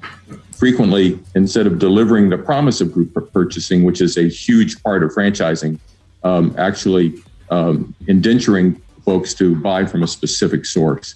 So we really hope that the commission will take a hard look at that. I know that your interest in antitrust these issues are intertwined, and we greatly appreciate forced your interest in our industry. Thank you. Buyer steering. Thank you, Robert. Our next speaker is Mike Mcshane. Mike. Thank you for having me today. I'm Mike Mcshane, Vice President of Procurement at URM Stores. We are a retailer-owned cooperatives in Spokane, Washington. We distribute food across Washington, Oregon, Idaho, and Montana. We serve about 250 member-owner grocery stores and employ about 3,000 people. I personally have more than 28 years experience in the grocery business in both wholesale and retail. All of those factors give us a unique vantage point. At the moment, we're seeing two trends. First, unprecedented abuse of market power by the biggest players in our industry. Second, sparse shelves and higher prices for customers in some communities. Those two trends are closely related. The pandemic has made them more apparent. When the pandemic began, we had multiple purchase orders from suppliers. We were told those orders might be delayed, only to have them canceled. In one instance, approximately 20 truckloads were canceled with no notice, leaving our stores without products. At the same time, we saw retailers such as Walmart, Costco, and Kroger stock shelves without interruption. We're a multi-state wholesaler with sales in the billions, and we place orders by the truckload. This isn't about efficiency. It's about the biggest buyers having and exercising leverage over suppliers. It's about intentionally squashing competition. A market in which only a few giants can compete isn't a competitive market. When it comes to grocery, businesses and consumers deserve real choice. The FTC really needs focusing to on make grocery, sure that which we have is, it. a pocketbook. Thank you. It's a kind of a accessible public Thank issue. you, Mike. Our next speaker industry, I is should say. Daniel Rangel. Daniel? Thank you for the opportunity to share some comments this afternoon. 30 I am minutes Daniel of comments. Rangel, Research Director of Public Citizens Global Trade Watch. Bit And apologies if my long. comments are not related to the important proposed study of supply chain disruptions, but today I would like to draw the Commissioner's attention to the efforts by big tech firms to undermine legitimate anti-monopoly and pro-consumer regulatory initiatives using the trade framework. This includes attempts to recruit U.S. government officials to further their crusade against digital governance measures adopted by other countries by labeling such policies digital trade barriers. This strategy is especially pernicious given its potential to undermine both the Biden administration efforts to address economic concentration and anti-competitive practices and bipartisan legislative proposals with similar objectives. Particularly, Public Citizen is concerned about how Apple and Google urged U.S. government officials to attack a recently enacted South Korean law that requires app stores to allow consumers to use diverse payment methods. From the translation of the law that we obtained, the rules appear to apply to all app stores regardless of the company's nationality. Absent such discrimination, there is no trade question at all. If the Korean policy could particularly affect American businesses, it is due exclusively to those businesses' dominant market position, not because Korea is discriminated against U.S. firms, much less violating trade obligations. In past administrations, where trade policy didn't have worker-centered focus and countering market dominance of megacorporations wasn't a priority, U.S. officials often elevated special interest PBs into trade policy. That will be especially inappropriate with respect to this Korean law, since almost identical bipartisan legislation has been introduced in Congress. We appreciated USTR's recent speech about these digital issues, but there is also a role for the FTC on these matters, and we urge the agency to remain vigilant about these attempts to undermine domestic regulatory action on the digital economy. Thank you for your consideration. Thank you, Daniel. Our next speaker is Aurelian Portuese. Aurelian? Hello, thank you. Aurelian from ITAF's Schumpeter project. The FTC seeks public comments on its draft strategic plan. Objective 2.4 of the plan specifies that the FTC would, quote, advance racial equity and all forms of equity and support underserved and marginalized community through the FTC's competition mission, end quote. Racial equity is a major issue in the country, and some measures need to be adopted. But antitrust is a wrong means to achieve the legitimate ends of racial equity. To incorporate an indefinite number of consents into antitrust enforcement illustrates the continuous effort to undermine the consumer welfare standard as the most important criterion of antitrust enforcement. Market competition must ensure economic efficiency. If antitrust enforcement has redistributive objective, then there's a confusion between the fact that antitrust is about maximizing the economic welfare, while other social policies are about sharing this welfare. To make antitrust redistributive rather than efficiency-based will hurt consumers of all colors, races, and religions. Objectives of racial equity in antitrust open up the Pandora box of arbitrariness for the sake of modernizing antitrust policy. For instance, would anti-competitive and non-efficient practices be exempt from antitrust enforcement only because underserved communities perform these violations? In reverse, would efficient and pro-competitive practices be prohibited only because they insufficiently bolster the regulator's conceptions of racial equity? Racial equity not only is efficiency decreasing criterion of antitrust enforcement, but is also non-administrable. What if a practice hurts Latino-owned businesses but benefits Black-owned rival businesses? What if a practice benefits Native Americans but hurts Asian Americans? Arbitrariness would undermine the credibility of the FTC, since such policy is likely to face a judicial backlash. Consequently, the strategic plan of the FTC should ensure that the FTC heightens its credibility. This can only be achieved by promoting antitrust enforcement in line with judicial precedents who use the consumer welfare standard as a way to ensure that antitrust remains efficiency enhancing for shared prosperity. Thank you, Aurelian. So racial equity, not an Thank you. antitrust issue. Our next speaker is Jimmy It's Wright. probably the first Jimmy? negative or sort of like, don't do something. Good afternoon. Thank you for having me. I'm Jimmy Wright, owner of Wright's Market in Opelika, Alabama. It goes back almost 50. My dad built the store for the previous owner in 1973, and I purchased the store in 1997. Over the years, for the building into a 22,000 square foot full service grocery store. When the pandemic hit, we were the first grocer to install plexiglass shields at our registers and social distancing decals on our floors. My customers want to shop with me because they feel safe and they trust us. But with supply limited, we had trouble stocking items like paper products, canned meats, and boxed dinners. The biggest chains have not.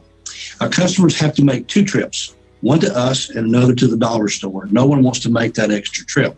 To make matters worse, the big chain stores demand special packaging and promotions that we can't access. While we may get promotional prices once per quarter, they get promotional prices every day.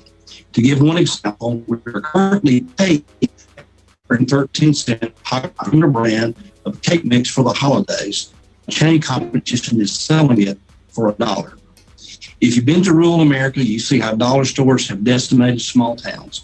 Exclusive pricing on certain product drives out the small grocers.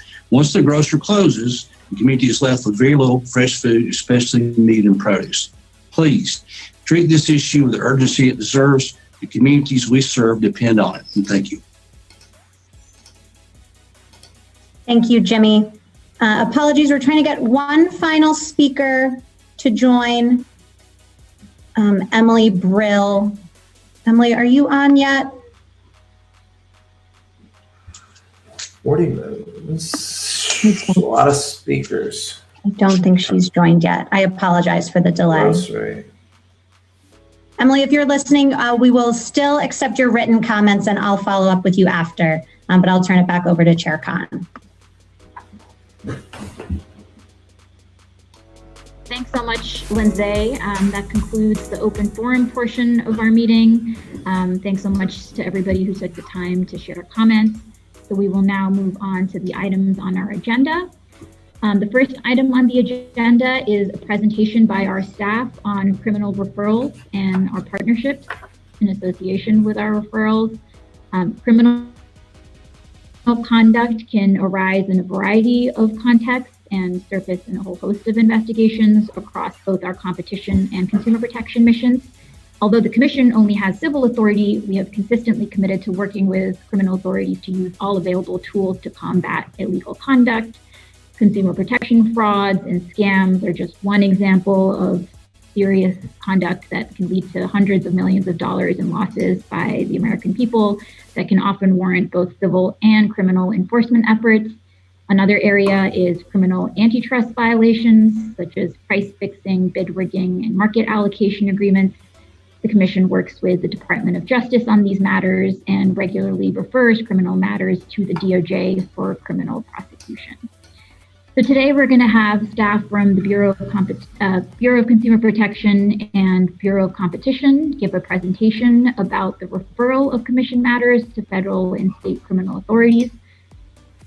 I'd like to introduce and turn it over to Valerie Reduce, a staff attorney in the Atlanta Regional Office and a former criminal liaison unit chief, and Kara Monahan, deputy assistant in the healthcare division.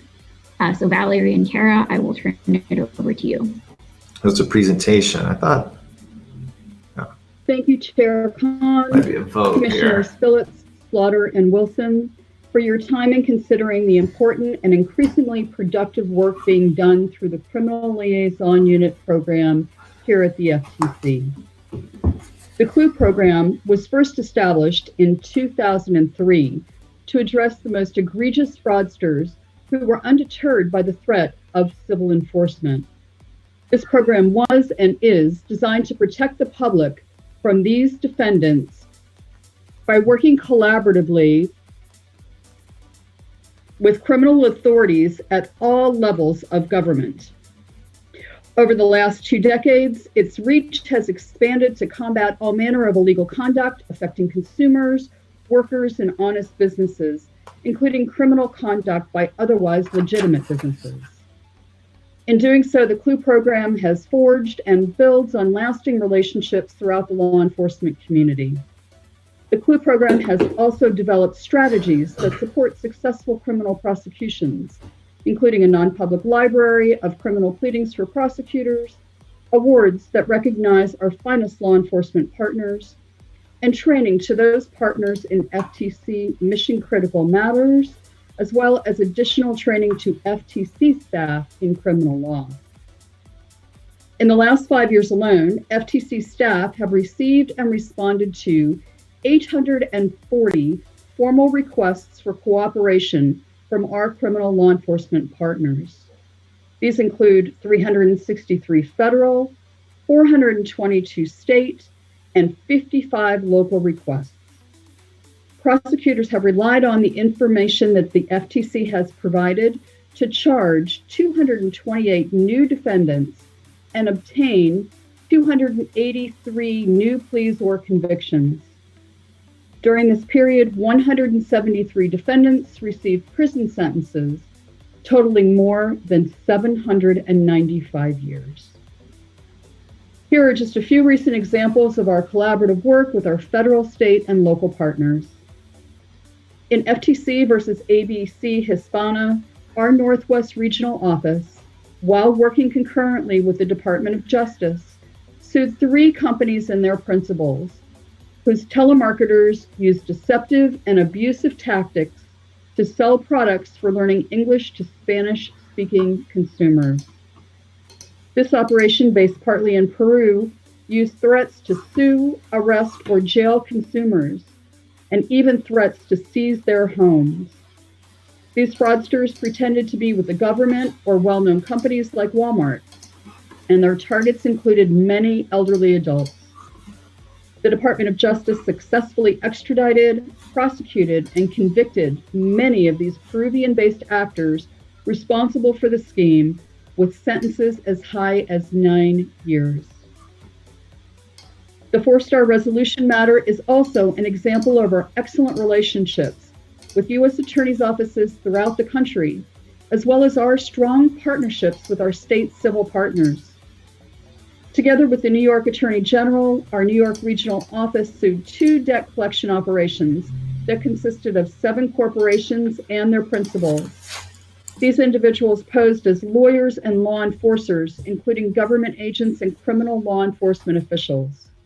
They used threats and intimidation, including threats of imprisonment, in order to coerce consumers into paying more than $45 million in supposed debt.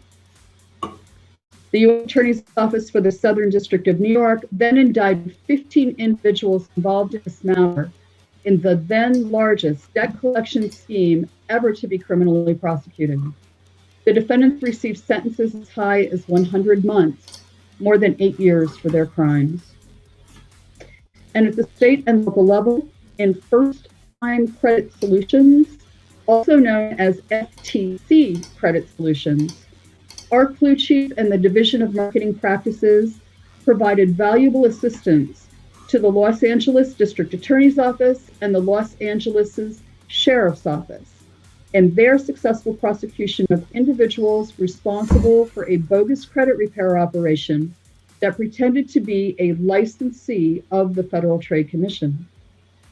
After a successful FTC civil suit that shut down the operation and obtained a monetary judgment for the benefit of injured consumers, the Los Angeles District Attorney's Office secured prison sentences against 3 individuals, including a 10-year sentence against the head of the operation. In addition, the CLUE program is not limited to combating wholly fraudulent enterprises like those just described. Take, for example, MoneyGram and Western Union. In MoneyGram, our Midwest region's lawsuit established a comprehensive fraud program. Subsequently, the Department of Justice brought criminal charges resulting in a guilty plea and a deferred prosecution agreement based on MoneyGram failing to correct the problems alleged in the FTC's complaint. And in the Western Union matter, our Midwest region and the Department of Justice brought concurrent civil and criminal charges against the company. These actions resulted in a global settlement of $586 million, a huge win for consumers.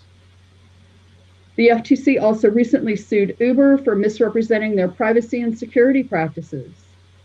During our investigation, we worked closely with prosecutors in the Northern District of California, who then brought criminal charges against the company's former chief security officer for obstruction of justice.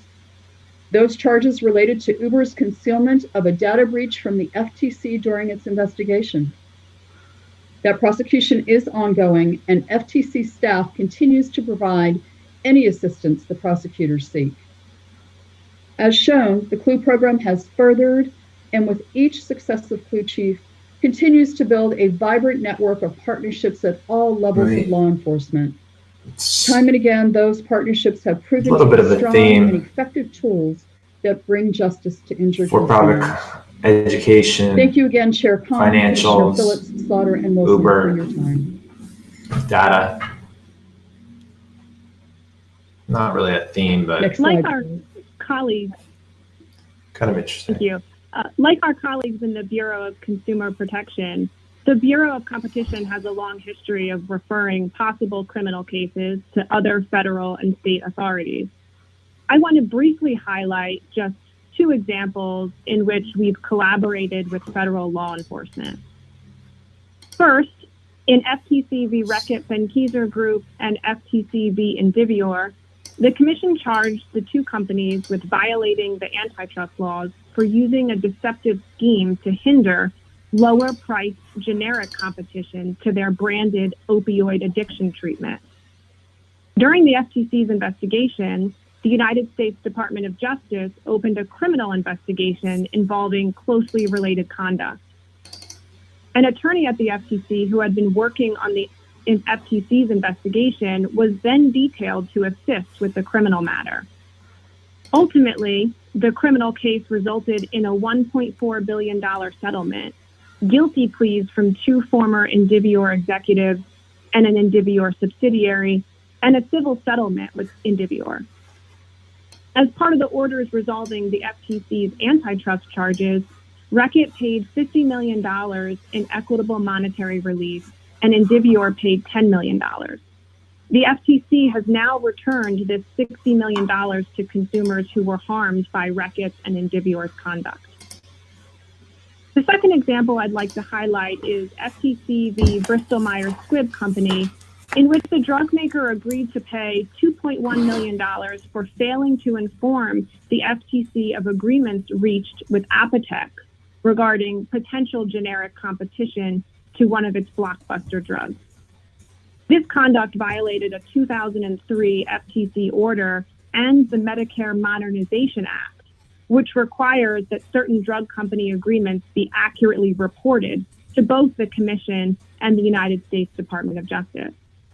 During the investigation, FTC staff received conflicting sworn statements from Bristol Myers and Apotex regarding the terms of their agreement, and the FTC informed the Department of Justice about the conflicting declarations. DOJ filed criminal charges against Bristol Myers Squibb and one of its former vice presidents. Ultimately, the company pled guilty to 2 counts of perjury and paid $1 million in fines.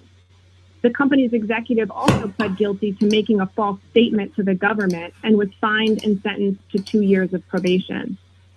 These two cases are exemplars of the type of collaboration that the Bureau of Competition has engaged in to support the efforts of criminal law enforcement agencies. Next slide. To conclude, I just want to thank Chair Khan and Commissioners Phillips, Slaughter, and Wilson for the opportunity to highlight these matters today. Thank you.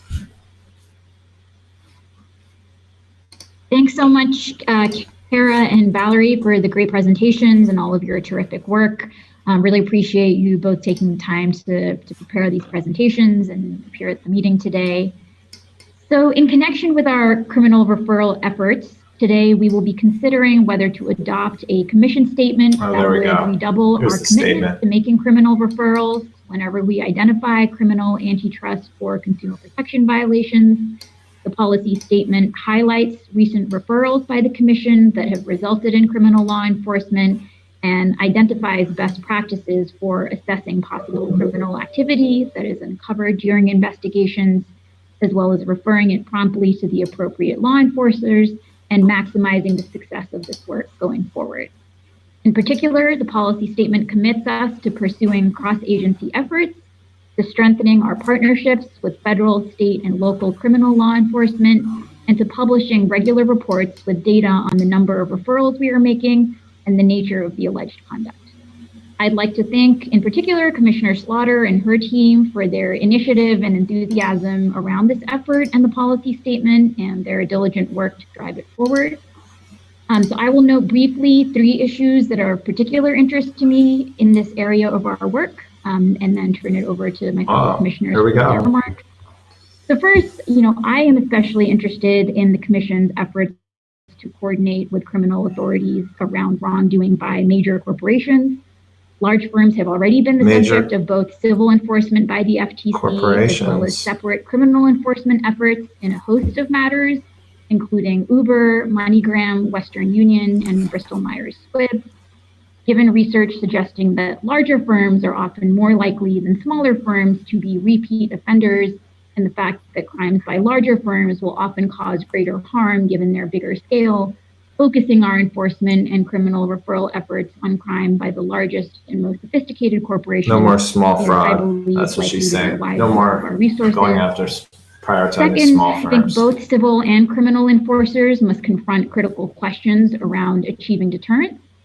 Research has shown that corporate actors can treat even seemingly high penalties as a cost of doing business, and the stock market price of defendant corporations generally rise in response to the announcements of a fine, suggesting that under-enforcement and a lack of deterrence may be pervasive. Individuals, by contrast, are generally more risk-averse, and empirical research has shown that they can be easier to deter. So I think thinking seriously about pursuing individual liability in instances where top executives are responsible for or directing unlawful conduct will be critical. And lastly, I think it's really important that all evidence of criminal activity be appropriately referred, including instances where corporations have lied to or hid material information from FTC staff. Firms have been indicted for making false statements to the FTC or hiding material information from us on at least 2 past occasions, and I think continued vigilance in this area is essential. So overall, I think redoubling our commitment and improving our processes to expeditiously refer criminal behavior to criminal authorities should promote accountability and deterrence, and help ensure that Americans are adequately protected from unlawful conduct and corporate crime. So now I would like to open it up to my fellow commissioners to share any comments, and I'll start with Commissioner Phillips.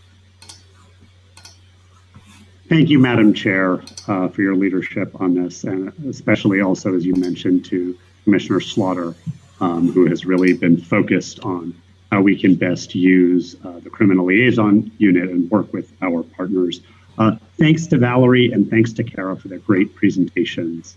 And I also want to thank Marcus Meyer, the Bureau of Competition, and Jim Comm, the Bureau of Consumer Protection's Associate Director of Enforcement, and all of the individuals who have worked on the Criminal Liaison Unit, and in particular as its chief, for years for their exceptional work.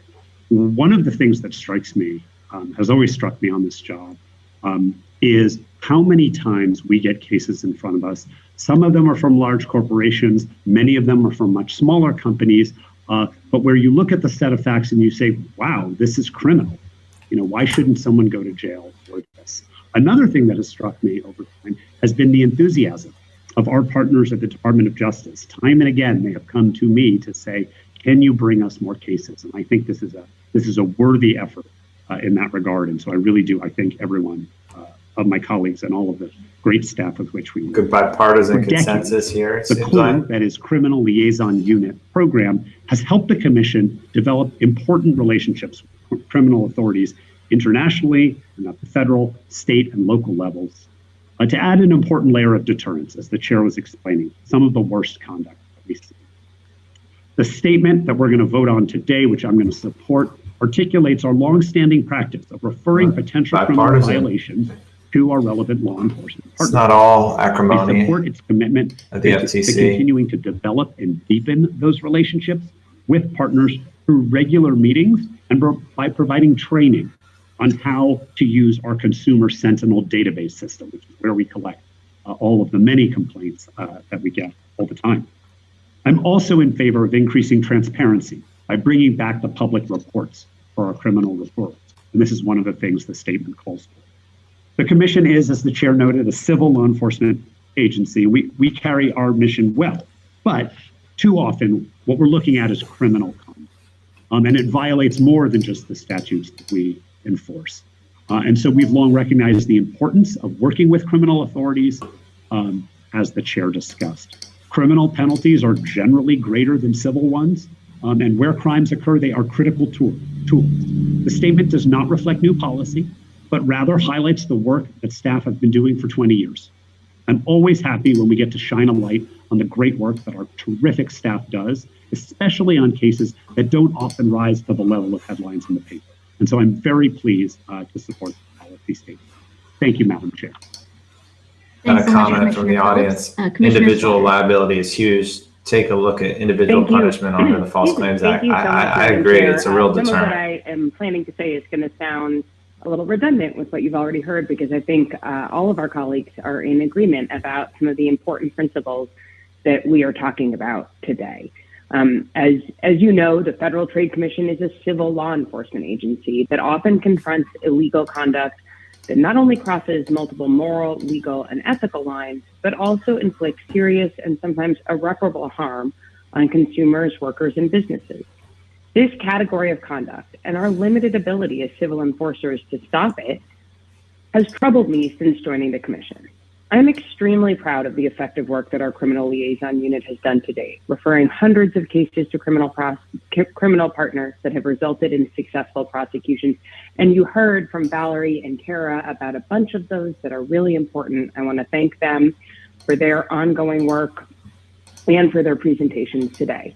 The thing that I think is really important to emphasize now, though, is we have been doing a lot of this work. I want us to keep doing this work. I want that work to be even more effective. I want to increase the likelihood that the right criminal partners are going to take up the cases that we refer.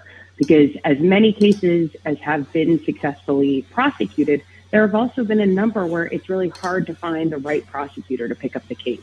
And so I'm really gratified to see the Commission coming together to build upon the successful model we've had by committing to further efforts to refine our process, grow our partnerships, and increase transparency regarding how we do this important work. There are two reasons why I believe so strongly that our criminal referral process is one of our most important enforcement tools. The first is maximizing our deterrent effect, and the second is what I think of as a blunt stop the bleeding mechanism. Let me begin with deterrence.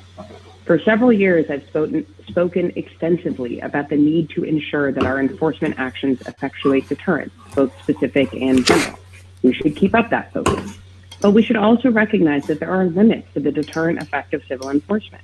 For some companies and some leaders, particularly those with acute power, the prospect of fines, restrictions, audits, and even public disclosure of harmful and unlawful activity does not incentivize compliance with the law or honesty with investigators. For these actors, the risk of a civil law enforcement action is worth the reward of deceptive, unfair, or anti-competitive acts. When this risk calculation tilts in favor of illegal conduct, especially by major corporations, the effect can be devastating and long-lasting. Criminal enforcement and criminal consequences may be the only mechanism to deter law violations by those who routinely act with impunity. A second related benefit from criminal partnerships is that sometimes criminal prosecutions are the only way to disarm a law violator and prevent ongoing harm. We have some important tools to do this through civil enforcement by securing equitable injunctive remedies that direct law violators to stop illegal conduct and fence in future conduct. But too often, certain offenders brazenly violate these orders by persisting in the same conduct or shifting to different illegal schemes or practices. For this category of offender, often only imprisonment will cut off the flow of harm. My hope is that today's statement and the Commission's redoubled efforts to ensure criminal violations are prosecuted by the appropriate authorities will send a strong signal. If you thought the greatest consequence of your illegal conduct is a blip in your stock price or another visit from FTC attorneys, you should think twice. I want to thank the chair and my colleagues for their hard First work. example, someone talking directly on moving this forward, and I look big forward companies, to working with our executives. partners at the federal, state, and local level to effectuate this program. Thank you very much. Thanks, Commissioner Stoller. Commissioner Wilson. Any child crying is first using the just for open meeting authenticity. format to highlight some of the staff's excellent work to protect consumers. Thank you also to Valerie and Kara for today's presentation. I also would like to thank our current Clue Chief, Savas Diakatsavis, Marcus Meyer, and Jim Com for their support of our criminal referral efforts. Despite the small size of the FTC's workforce, our dedicated and talented career staff tackle a wide variety of issues and tasks, including merger investigations, fraud litigation, major research studies, groundbreaking workshops on economics and privacy, technical assistance to foreign regulators, standing up Competition and Consumer Protection Agency, and risk-taking to try and prevent as many robocalls as we can. I regularly comment on the fact that the agency is small but mighty. And today's presentation highlights just how versatile the FTC is and how career staff excel despite the extraordinary breadth of their activities. Returning to the focus of today's agenda, our Criminal Liaison Unit has supported thousands of criminal law enforcement investigations. The size of the entity being investigated does not impact decisions regarding whether to refer criminal matters to the relevant federal, state, or local law enforcement partners, or even to international partners. Large or small, FTC staff refers criminal matters. Building on the successful stream of criminal referrals over the years, every Clue Chief has added to the criminal referral program. Staff innovations include the development of a library of criminal pleadings, enhanced internal trainings on criminal law, and awards to recognize successful investigation partnerships. Our staff has helped to build a successful program through their creativity and expertise, and we have notable wins on both the Bureau of Consumer Protection and Bureau of Competition sides of the house. I am glad the agency is exploring ways to facilitate greater uptake of our criminal referrals and to boost transparency regarding our work in this area. Thanks again to our dedicated staff for their continued work in this important area and for the leadership of Chair Khan and Commissioner Slaughter on this issue. Seems like everyone's on board here. Seems like we got a lot of agreement. Thanks so much, Commissioner Wilson. Our remarks having concluded, I will now move the Commission statement for a vote. So I move to issue the statement of the Commission titled Commission Statement Regarding its Criminal Referral and Partnership Process that was circulated this morning under matter number P094207. Is there a second? I'll second the motion. The motion being seconded, I will call for a vote. Commissioner Wilson? I vote yes. Commissioner Slaughter? Yes. And Commissioner Phillips? Start off with yes. Collegial yes. The motion vote, passes unanimously. so they can get along. We will now turn to the second item on today's agenda, the use of Commission's investigative authority under Section 6B of the FTC Act to issue orders to large retailers and consumer goods suppliers for the purposes of studying ongoing supply chain disruption. The Commission has a long history of undertaking economic studies by collecting data and information from market participants up and down the supply chain to understand market realities and business trends. Today, we are considering studying the impact of these supply chain disruptions on retail markets for consumer goods using our authority under 6B. Given the exigent circumstances, it's really critical that we be able to move expeditiously here and use our information gathering authorities to make sure we have a full understanding of what is going on here. I've been, very struck by the comments that we heard today and at past Commission meetings from independent businesses and companies across the supply chain about the severe distress that the current moment is creating for them. And I think this is a really important area for us to be active. So I will move that the Commission approve the issuance pursuant to its authority under Section 6B of the FTC Act of the order circulated by my office under matter number P162318 today, study the potential effects of anti-competitive practices and the disruption of supply chains. Is there a second? I second.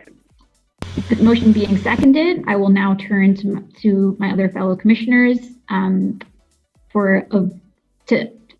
will now turn to my fellow commissioners to share any remarks before calling for a vote, starting with Commissioner Wilson. I want to thank you, Madam Chair, for putting this important item on the agenda. I also want to thank staff in the Office of Policy Planning and in our other divisions for working diligently to construct the 6B study. It is vitally important to understand the supply chain disruptions currently being experienced around the country. The Commission has worked closely on a bipartisan basis to revise this study. Staff have worked long hours and been responsive to all requests, and the Commission is close to being able to vote on this proposal. I look forward to working with the chair, my fellow commissioners, and staff to finalize this study swiftly. A well-crafted study of today's shortages will cast a wide net to examine the problems at each level of the supply chain. We have all heard public reports that the strains to our supply chain are seemingly everywhere. For example, empty containers are piled high in areas where they aren't needed and scarce in areas with a desperate need. Container ships are stranded at ports. Ports are backlogged and they're attempting operational changes to process cargo. Trucking concerns are causing retailers to delay non-essential shipments or pay high prices to get their goods delivered on time. Transportation companies are facing labor shortages, causing delivery delays and harming businesses. Manufacturers are struggling to keep pace with consumer demand because of shortages of certain inputs, like semiconductors, which cause slowdowns in production. Highly sought finished goods are idling off the U.S. coast instead of being delivered to homes and stores, while U.S. farmers struggle to export goods to buyers abroad. And factories in certain countries around the world continue to close as COVID cases spike in those regions. So the list of examples is endless, but the message is clear. Only by examining each level of the supply chain will we gain an accurate assessment of where the problems lie, in large part because players at all levels of the supply chain are blaming each other for the problem. Again, the daily news provides myriad examples of this finger pointing. Politicians blame the operating hours of ports. Port operators argue they have nowhere to put the containers being unloaded. Shipping lines blame a shortage of containers. Container manufacturers blame the rising cost. Sounds like she's making it's too complicated. Shipping companies and resort to buying their own containers and chartering their own ships. Small retailers point to the big retailers and argue their size leads to preferential treatment from suppliers. And logistics companies blame shortages in warehouse space and too many complaints to the study. So as this list confirms, there are concerns with many aspects of the global supply chain. Participants at each level of the supply chain will be able to shed light on their own unique challenges and concerns. For us to obtain a clear understanding of the supply chain issues and causes, we will need to cast a wide net. Of course, it's important to acknowledge that while we need to be thorough, we also need to be intentional and deliberative in identifying the recipients of our 6B orders. First, the Paperwork Reduction Act limits the number of companies to whom we can send 6B orders without jumping through additional hurdles. Second, certain jurisdictional complexities may hamstring the scope to send orders so as to make it too difficult to do. Participants or industries. And third, she doesn't like this. 6B studies she doesn't like this significant resources. So that's one vote. We must recognize the opportunity cost of diverting resources from law enforcement efforts to conduct this study. So one well-crafted study, even if it takes additional time and effort, will save resources and where's Noah on this? Received and prevent the Commission probably from wouldn't be having to saying issue this additional if studies in the future. She didn't know Noah was going to vote against it too. The FTC has the too. unique capability to conduct objective studies to understand changes that can inform decision-making in the future. Wow. The supply chain disruptions have become a persistent problem and have rightly gained the attention of all Americans, even the president. The FTC should act quickly when critically important issues arise. So of course, this process needs to move more quickly than our typical 6B. I look forward to working closely with the chair, my fellow commissioners, and staff at the FTC to finalize this study swiftly, and I fully expect that the Commission will unanimously issue this 6B. So she's voting against it. I guess she's signaling that Noah is not going to vote for it too. Motion to make. So we'll see. I move to table the vote on this motion until November 24th, 2021, to incorporate further input from the Commission and supply chain experts so that we can finalize the scope of the 6B orders to be issued. I don't know. Okay, and Only a is week? there a second? I second the motion. The topping motion having been seconded, I will now turn to the other commissioners to share any remarks before calling for a vote on the topping motion, starting with Commissioner Stoller. Thank you, Madam Chair, and thank you, Commissioner Wilson, for those very thoughtful comments. I share your sense of urgency. I was also, as the chair said, moved by a lot of the public comments that we heard today. I think these issues are critical to real people in their everyday lives, and that's exactly where we should be focusing our efforts and our energy and attention, and utilizing the statutory tools that we have and the institutional expertise that we have. So I think this project is a terrific one.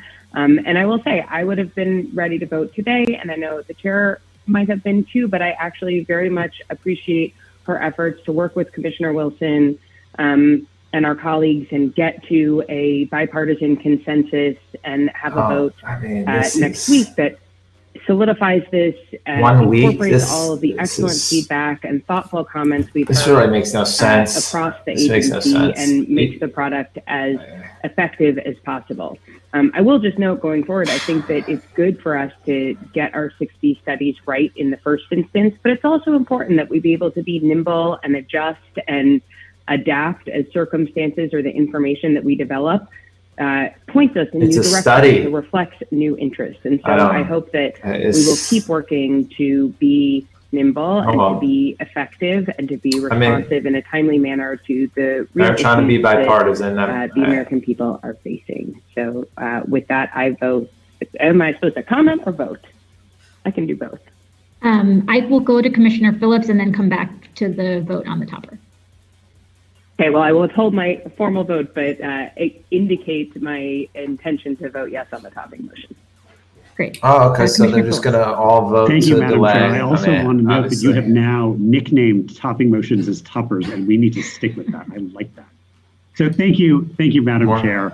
Today, even as our economy emerges from the effects of the COVID-19 pandemic, Americans are facing historic inflation and shortages for many products that we're used to having readily available, from breakfast cereal to Thanksgiving turkeys to refrigerators. And I mean the last one with particular emphasis for myself because mine was supposed to arrive in August. Still don't have that. Problems with supply chains across the US economy and indeed around the world are reportedly part of this puzzle. And while it may be easy to dismiss delayed treadmills or imported foreign cars or even my fridge, if you're not me, the disruptions we are seeing impact all of our lives. Doctors, hospitals, and patients cannot obtain needed medicines. In Alaska, folks are struggling to get winter coats. Airplanes are delayed while crews wait for food, deliveries, and with inflation rising as dramatically as it is, consumers are really hurting. Antitrust regulators should try to understand the impact of supply chain disruptions on competition specifically. We are considering a 6B study that would discuss, that would focus with respect to consumer inflation's on connection why to supply chain, these disruptions occur, whether they are leading to specific bottlenecks, shortages, anti-competitive practices, or contributing to rising consumer prices. He seems to want to get to the bottom of it. Wholeheartedly that answering those questions would be a good use of Commission resources in our 6B. Very different from Wilson's And I thank the chair for her leadership on this issue, and the staff in the Office of Policy Planning in particular for their diligence and effort in putting together this study. 6B studies are serious and expensive matters. The orders function as subpoenas, legally compelling targets to share information, produce documents, but outside the context of a law enforcement investigation. Congress gave us this 6B authority to serve the public interest, to inform the Commission, to make recommendations to Congress about legislation, and to publish public reports that can form the basis for sound public policy. That requires us to do our homework. We have to design a study that asks the right questions of the right targets. And when it's as big an issue as the supply chains disruptions that our economy faces, and here specifically on consumer products, we should be comprehensive. The supply chain writ large is a complex system. And he's Ports, doing ocean something carriers, similar, truckers, Commissioner logistics Wilson. companies, and railroads are all part of it. So are manufacturers. This seems like a wholesalers, much retailers, more, big and small. seems like If more we of a want to good understand faith the impact of supply chain issues on competition, we need to scope a interest, study at that least. thoughtfully elicits the right information from an adequately broad cross-section of players. 6Bs are an important tool given to us by Congress. In the past, I have insisted that they approach questions comprehensively and rigorously and oppose them when they fail that test. My goal is to use the authority that we have to scope the best study we can, to generate useful information and inform the public about whether and how supply chain disruptions might impact competition in our economy. To do so, we will need to be thoughtful and deliberate in choosing the targets and asking. Same result, but we should consult supply chain sort of experts agreed and meaningfully more engage staff of the bureaus of competition with the and heart economics of in the calibrating goal study. here. We should take time to consider The crux we have of the 6Bs in the past. why I look they're doing forward the to study. working with my colleagues on all of that. And my thanks again to you, Madam Chair. Connection to inflation is interesting. Thanks, He's Commissioner thought about it a Phillips. lot. I'll just reiterate, I think we're really at a critical stage during this economic resurgence, and I think it's really crucial for the Commission to be able to expeditiously begin its research efforts in this area. The stakes are really high, as underscored by the stories of distress we've been hearing from independent businesses fighting for survival, including the testimony we just heard today. So I'll look forward to the Commission nimbly deploying its tools to understand the sources of supply chain disruptions that may be really pushing our nation's small grocers, family farmers, and ranchers, and other small independent businesses to the brink. So I will now call for a vote on Commissioner Wilson's topping motion, or topper, starting with Commissioner Wilson. I vote yes. Commissioner Slaughter? I vote yes. And Commissioner Phillips? I vote yes. And I vote yes. So the topping motion has passed unanimously. The motion therefore remains pending, but the vote on this motion will be postponed until November 24th, 2021, next week, at which point I will call for a vote from each commissioner on the 6B study. Again, I think given the importance and urgency of this work, I really look forward to working with my fellow commissioners to make any adjustments as needed to the package in order to vote it out expeditiously. Also really just want to thank the staff that worked on this around the clock the last couple of weeks, given just how urgent some of these issues are. So this concludes the official agency business of the commission, right. And I am now adjourning. All right. There we have it. So we're done with the meeting. We're gonna just do our quick recap. Some of my takeaways: one, they got along. The commissioners all voted together on both matters. I'd say a couple of the interesting highlights to me really came from the public comments. We got one on Google DoubleClick and big tech, but mostly it was about grocery stores. Independent grocers not being able to compete fairly with Walmart and other big box retail grocers. That gives me the sense that what we're really looking at here is a study that's going to lay the groundwork potentially for some Robinson-Patman Act underused provision at the FTC that really focuses on curbing the power and potential anti-competitive conduct by big box stores, big box retailers. Walmart came up a lot. Channel discrimination was brought up in non-alcoholic beverages. I just want to point out, there is Pepsi is trying to get in not only the non-alcoholic beverage business, but also in the alcoholic beverage business. That brings in everything the FTC is doing with the TTB and their study on alcohol markets. So which is tangentially related. We heard from some franchisees and where how they're forced to buy from certain sellers. That's sort of another side of the same coin in terms of the power buyer question and problems in the supply chain when it comes to food and markets. We also got a little bit of, and then we ultimately got down to, when it came to the votes, they were getting along for the most part. There wasn't any acrimony. There wasn't any leftover hostility from what we saw last week at the ABA Fall Forum. And, it mostly seemed like a good faith conversation when it came to the supply chain, even though they weren't ready to do a vote. They're going to do one next week. I assume that will pass. It was it did sound like they were going out of their way a little bit to the Republicans to make it very broad and make the study a little bit difficult to do and to hone in on these specific issues like buyer power issues. But beyond that, it did sound like they were really, interested in the underlying concern and supply chain bottlenecks, particularly Commissioner Phillips. So, and then on criminal referrals, the only thing I have to say there is they were all in agreement. Let's keep doing it. For the most part, the big theme was focusing on big companies rather than small frauds.